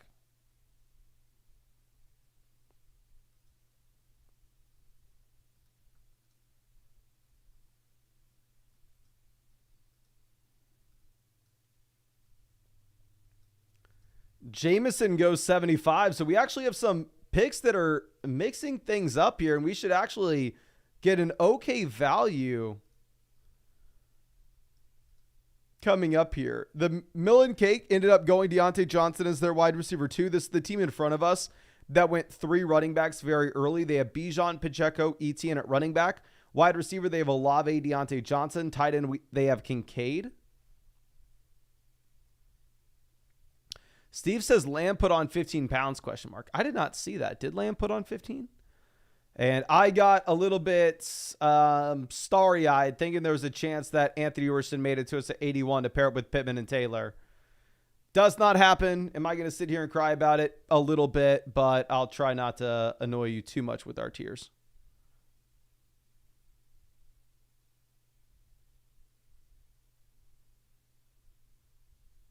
Okay, James Conner off 78. Kamara goes as well. All right, at this point, we just take Evan Ingram, give ourselves another tight end option later on another quarterback option later on with Trevor Lawrence. As we whiffed on Richardson, we whiffed on Hurts. By whiffed on Hurts, I mean we passed on Hurts. By whiffed on Richardson, we passed on Richardson. So let's go Evan Ingram here. This will give us the option for Lawrence later.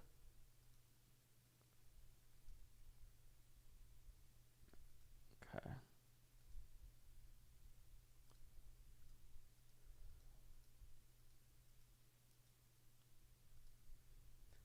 So Jordan Addison goes 84. Aaron Jones off as well. Oh my gosh. Oh. This is so painful. This is.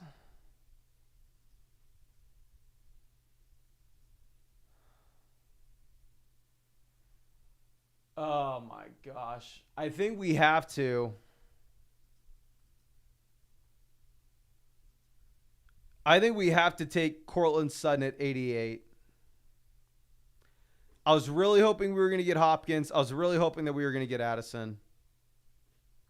It is so painful having to take Sutton over DeAndre Swift.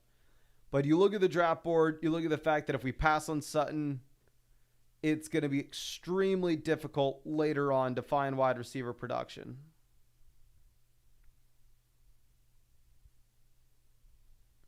We'll go ahead and we'll take him. I definitely would have preferred Hopkins. I'd have preferred Addison. But it is what it is. Now at this point, our team. Wide receiver, A.J. Brown, Michael Pittman Jr., Chris Godwin, Cortland Sutton.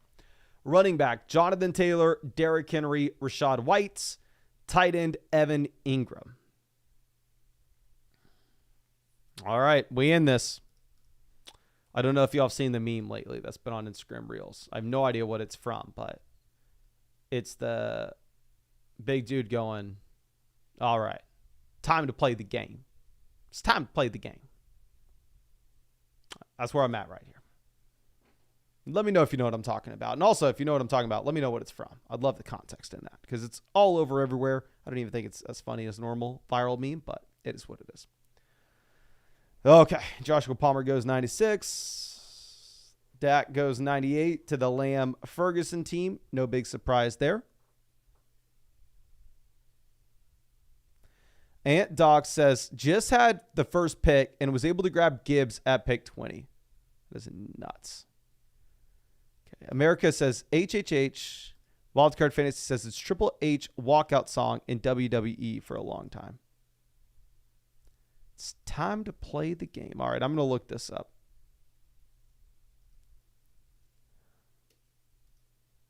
I'm going to look this up, figure out what it is about. All right, I got plan A, I got plan B, and I have no other plan. So let's see if we get plan A or plan B happening here. Now, y'all said HHH, Triple H. This isn't the guy from the meme.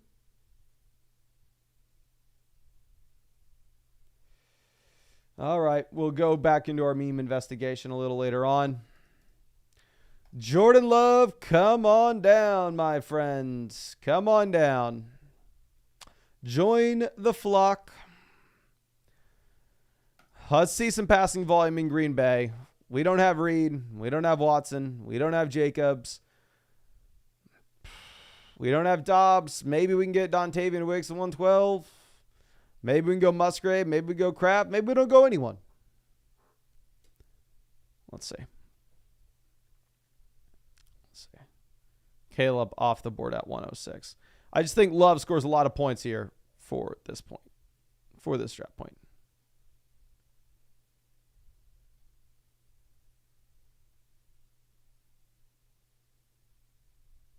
Okay, Purdy goes off 107.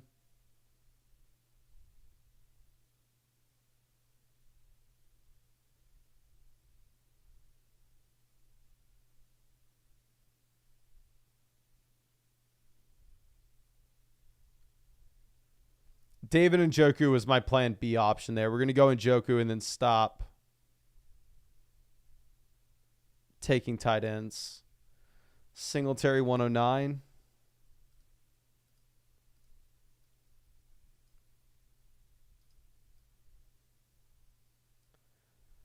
All right. I think, do we just play it boring? Do we just take Dontavian Wicks? Even though Jerome Ford scores so many more points than Wicks does this year.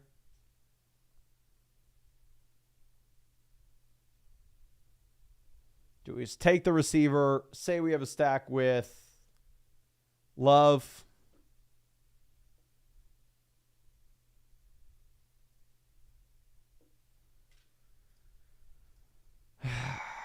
We will take Wicks. Here's our fifth option. Would I do this if I didn't have Jordan Love? No. I'd go with the running back at this price, but it is what it is. If you look at his yards per route run last year, it's not like Wicks was horrible. He was actually more efficient than Romeo Dobbs was. Obviously, Dobbs has the touchdown equity, though. Joker Smile says Wicks isn't getting the snaps. Nah, I'm not going to make a strong case for Dontavian Wicks here. In your regular redraft league, definitely not that exciting.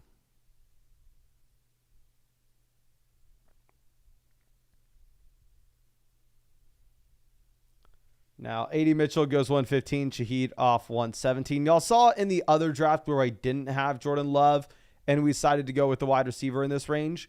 We did take Shaheed over Wicks. But I think the tie breaks like, oh, okay, if you have Love, you can go Wicks.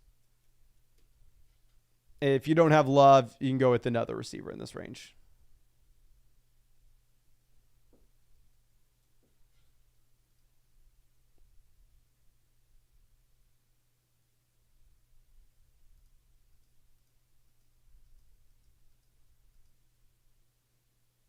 Okay. Gus Edwards off the board. Completely fine seeing Edwards go.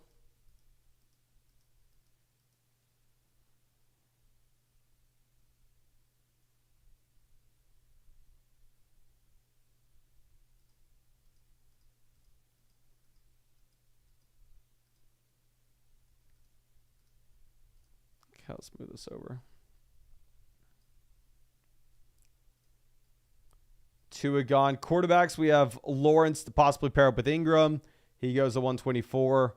We have no Goff stack. It is a smaller tournament. If you really wanted to go with an unstacked QB that you think could just drop a ton of points, you can.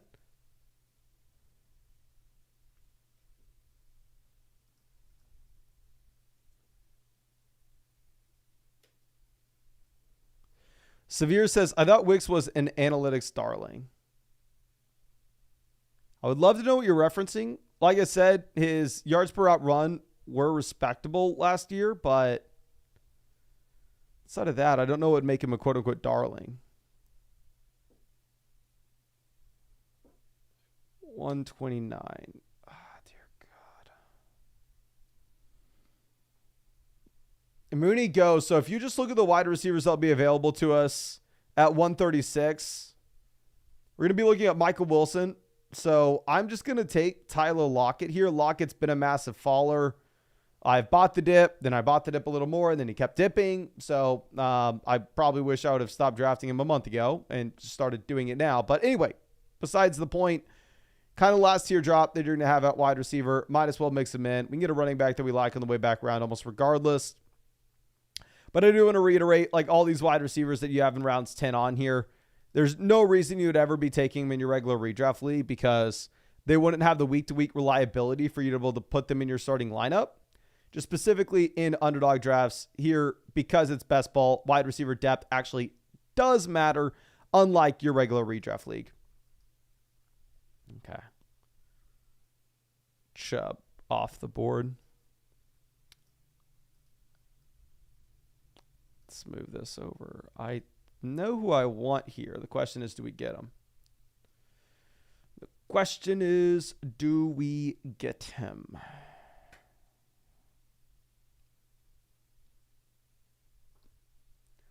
Frymouth goes 134. Looks like we may get him.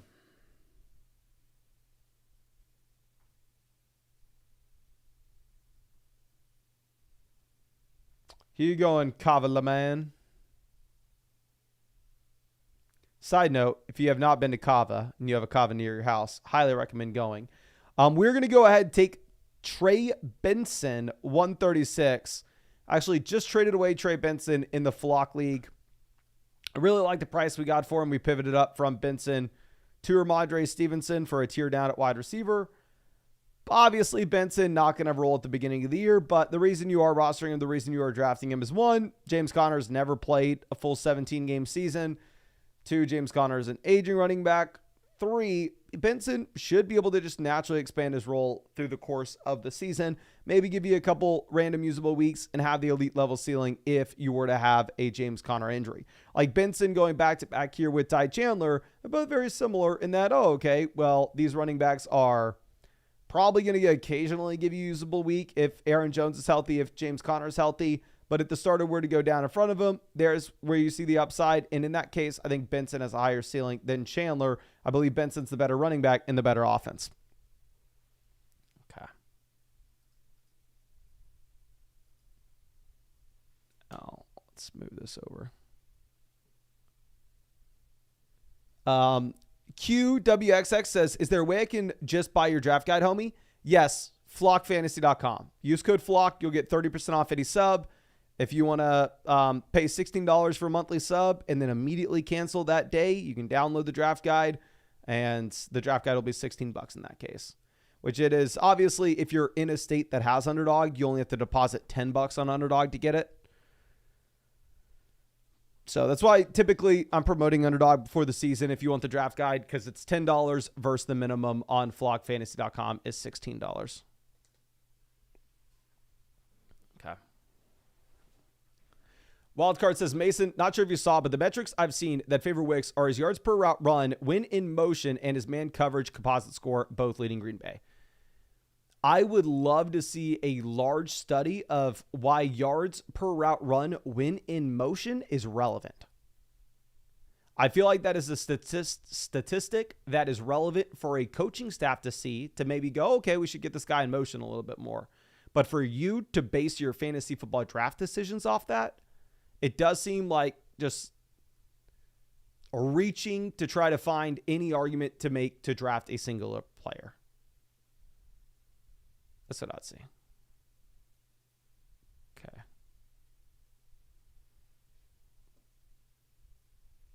Nick says, how do you get the guide from Underdog when using the code? Underdog will email it to you.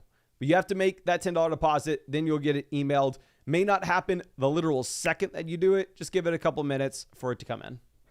And then every Sunday, I'll go through and you'll get an email from mason.at.flockfantasy.com. And if there are any updates, you'll get the updated version. Okay.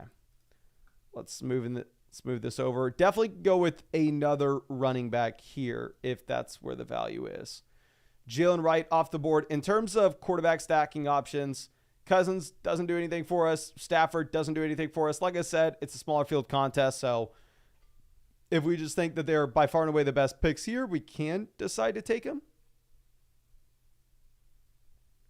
But we'll see. We'll see. Khalil Herbert off the board, 149, which is just so painful for how much I have drafted Roschon Johnson. Like every draft I've needed a running back in round 18 over the past month, I've taken Roschon in. Xavier Legette goes 151. I would have taken Legette if he would have made it to us. Dobbins off as well. Ray Davis, best available running back. Best available tight ends are Komet and Musgrave. We can get Musgrave on the way back around. There's a team behind us that only has zero quarterbacks. So I know we don't have a stack. Obviously, I wouldn't be that excited about doing this in a large field contest like Best Ball Mania. But specifically in a smaller field contest like the Big Dog, I think we could potentially get away with going Kirk Cousins at 153. Okay. 20 says, if Spencer Rattler actually takes the starting job from Carr, does Olave jump into mid-tier wide receiver one combo? Rattler has some serious arm talent. In all seriousness, if you told me, Mason, Spencer Rattler starting by week 4, I would move Chris Olave down my rankings. More likely than not, it is a bad thing if Spencer Rattler's under center for Chris Olave.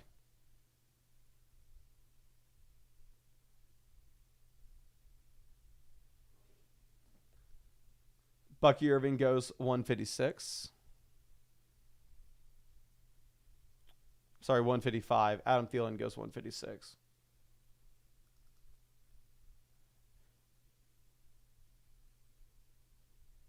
This team has zero quarterbacks. Will be interesting to see who they take because their stacking options are pretty limited. This team goes Baker kind of out of the blue. Baker would have made a lot of sense for us to pair up with Godwin and White. There goes that possibility. We still have Geno if we think Geno's comparable to Stafford. We could also just go... We're not going to do it because I don't want people screaming at me. We're going to go ahead. We're going to take Luke Musgrave at 160 to get the double stack with Jordan Love. And yes, if you want another draft after this, go down there. Make sure you hit that like button. I think this is our 4th draft we've done on the live stream tonight. But let's move this over. Wide receiver, we have A.J. Brown, Michael Pittman Jr., Chris Godwin, Cortland Sutton, Dontavian Wicks, Tyler Lockett. Quarterback, we have Jordan Love, Kirk Cousins. Running back, we have Jonathan Taylor, Derrick Henry, Rashad White, Trey Benson. Tight end, we have Evan Ingram and Luke Musgrave. Let's go.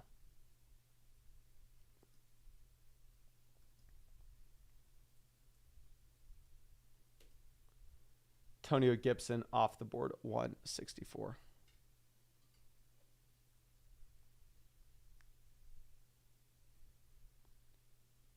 Marshawn Lloyd, 165. Really like the Marshawn Lloyd price point now that Dylan is out for the season. Wasn't drafting much Marshawn Lloyd, but now I'm in.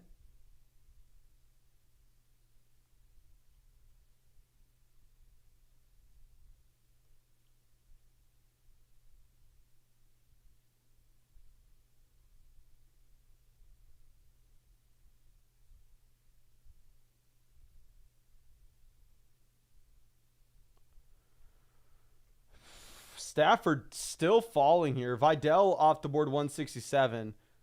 Stafford ADP 148. We are on 169 still available.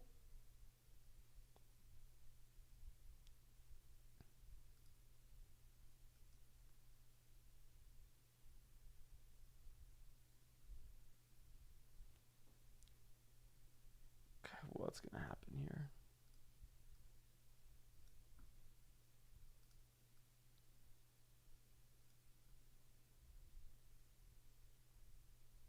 Noah Fant goes 169. And we have Evan Ingram, Luke Musgrave at tight end. We go tight end at 81 and 160. We don't have to take a third. A third's definitely in play if we want to. Really, the only positional limit that I think we have here is we know we can only take 5 running backs with this team. It's going to be a 2-5. I mean, it's probably going to be a 3-5-7-3 build. DeMarcus Robinson. So there are going to be a bunch of quarterbacks coming back. Or at least one of these guys, right? Like we said, Geno would pair up with Lockett. Don't think we have a Stafford-Rodgers pairing. We could go Rodgers and follow it up with Tyler Conklin. Or follow it up with Malachi Corley.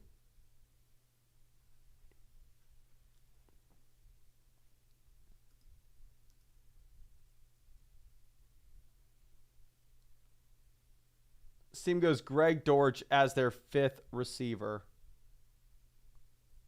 This team has a very interesting draft.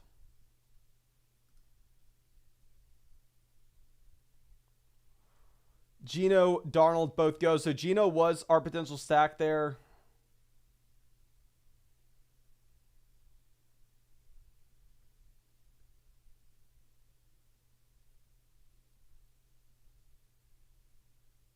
Sticky Ricky was someone that previously I was taking a ton in this range, where now we just simply can't.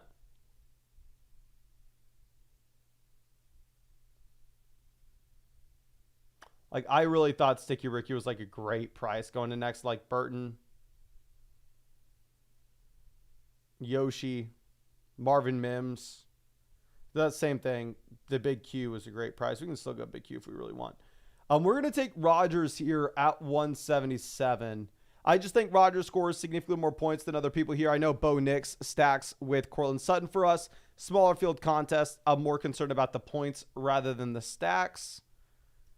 And also, we can go Corley. We can go with Conklin. So let's do it. Okay. Let's move. Frank says, tough to draft teams when 2% of my brain feels like Antonio Brown. That's 98% of my brain.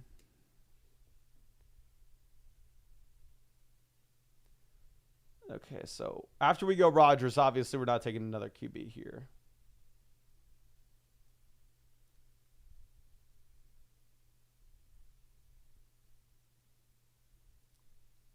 Dotson off 179. Like I said, if we hit 1,200 likes in the live stream, we'll fire up a 5th draft. Even though we did cut the other draft like 8 rounds earlier. So we'll drop it down. Drop it down. We'll do 1,100 likes, and we'll get a 5th draft going. I have no idea where we're at right now. But let's move this. I think Tyler Conklin is the ideal play for us here. So we have the Rodgers pairing. Yeah, let's go with it. Bam. And we're going to go with 1 running back and 1 receiver to round this out. Overall, I think it's a team that scores a lot of points. And that's not a bad thing for fantasy football, of course. Wide receiver, we have A.J. Brown, Michael Pittman Jr., Chris Godwin, Cortland Sutton, Dontavian Wicks, Tyler Lockett.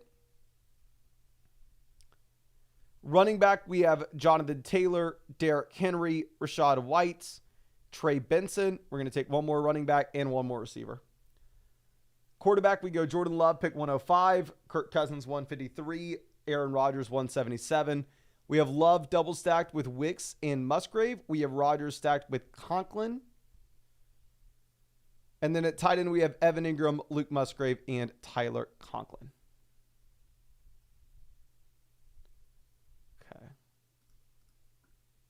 Hopefully we have a running back and a receiver that we like on the way back around. And here you do see just quarterbacks, tight ends flying, which is perfect for us, of course. I have noticed Sticky Ricky in these drafts hasn't really fallen in comparison to where he was going previously. How many games do you think he misses? Obviously, we probably shouldn't be talking about this. He's in the hospital currently.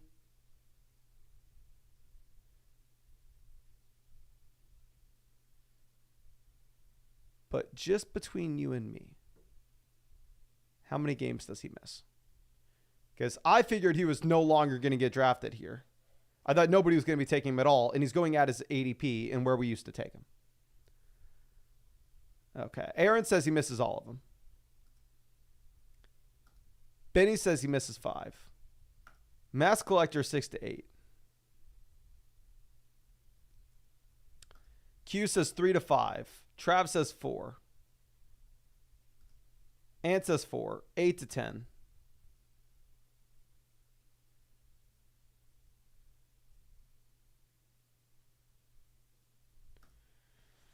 It is. I'm just surprised. I figured he would no longer be going in these drafts. Like, where does he go here? 16th round. At the 1602 before Brandon Ayuk signed and he got shot. He's going like the 14-15 turn. He's fallen around. I went from thinking he was way undervalued and drafting him nonstop. So now probably not going to be able to take him at all. Okay.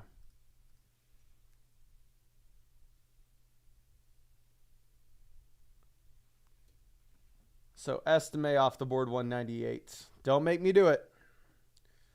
Don't make me do it.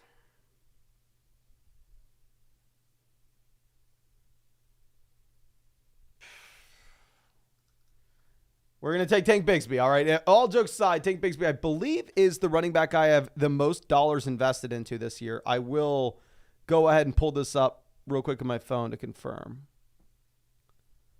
Obviously, we have a lot of dollars invested into the Big Q as well. No, I'm sorry. Roshan is now the running back I have the most dollars invested into. Bigsby is he was sitting at 4, but now he's probably going to jump to 3. I think Bigsby, before Roshan turned into a guy that wasn't getting drafted and us taking him in round 18 constantly.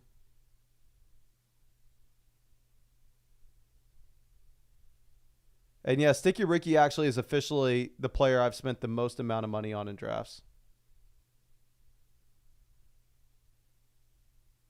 Which, what I like about our exposures this year is if we're looking at the guys that I've quote unquote called my shots on, it has been these players that are going in round 16, 17, 18.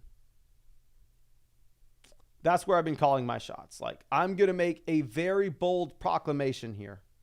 And I know people are going to lose their mind, and I'm the dumbest person on the planet for saying this. But I think the Big Q may be a better pick than Matt Collins and Khalif Raymond. So the Big Q, come on down. Be the wide receiver 7 on this squad. They made me do it. I'm not going to complain about it. Let's go ahead and let's get him in. And yeah, here's the squad. Thank you so much for hanging out with us during this live stream. Really do appreciate you. Obviously, I'm going to be streaming teams tomorrow night, the night after. I'm going to be drafting every single night on Underdog Fantasy. By far and away the best place to get an extra draft if you've already done yours. There's no time commitment at all during the year. So I draft hundreds of teams every year. So I won 150,000 on Underdog 2 years ago. And if you use code FLOCK, you're going to get a 50% deposit bonus up to $1,000. You're going to get a Christian McCaffrey special pick of more than less than half a total yard. Travis Kelce special pick of more than less than half a total yard.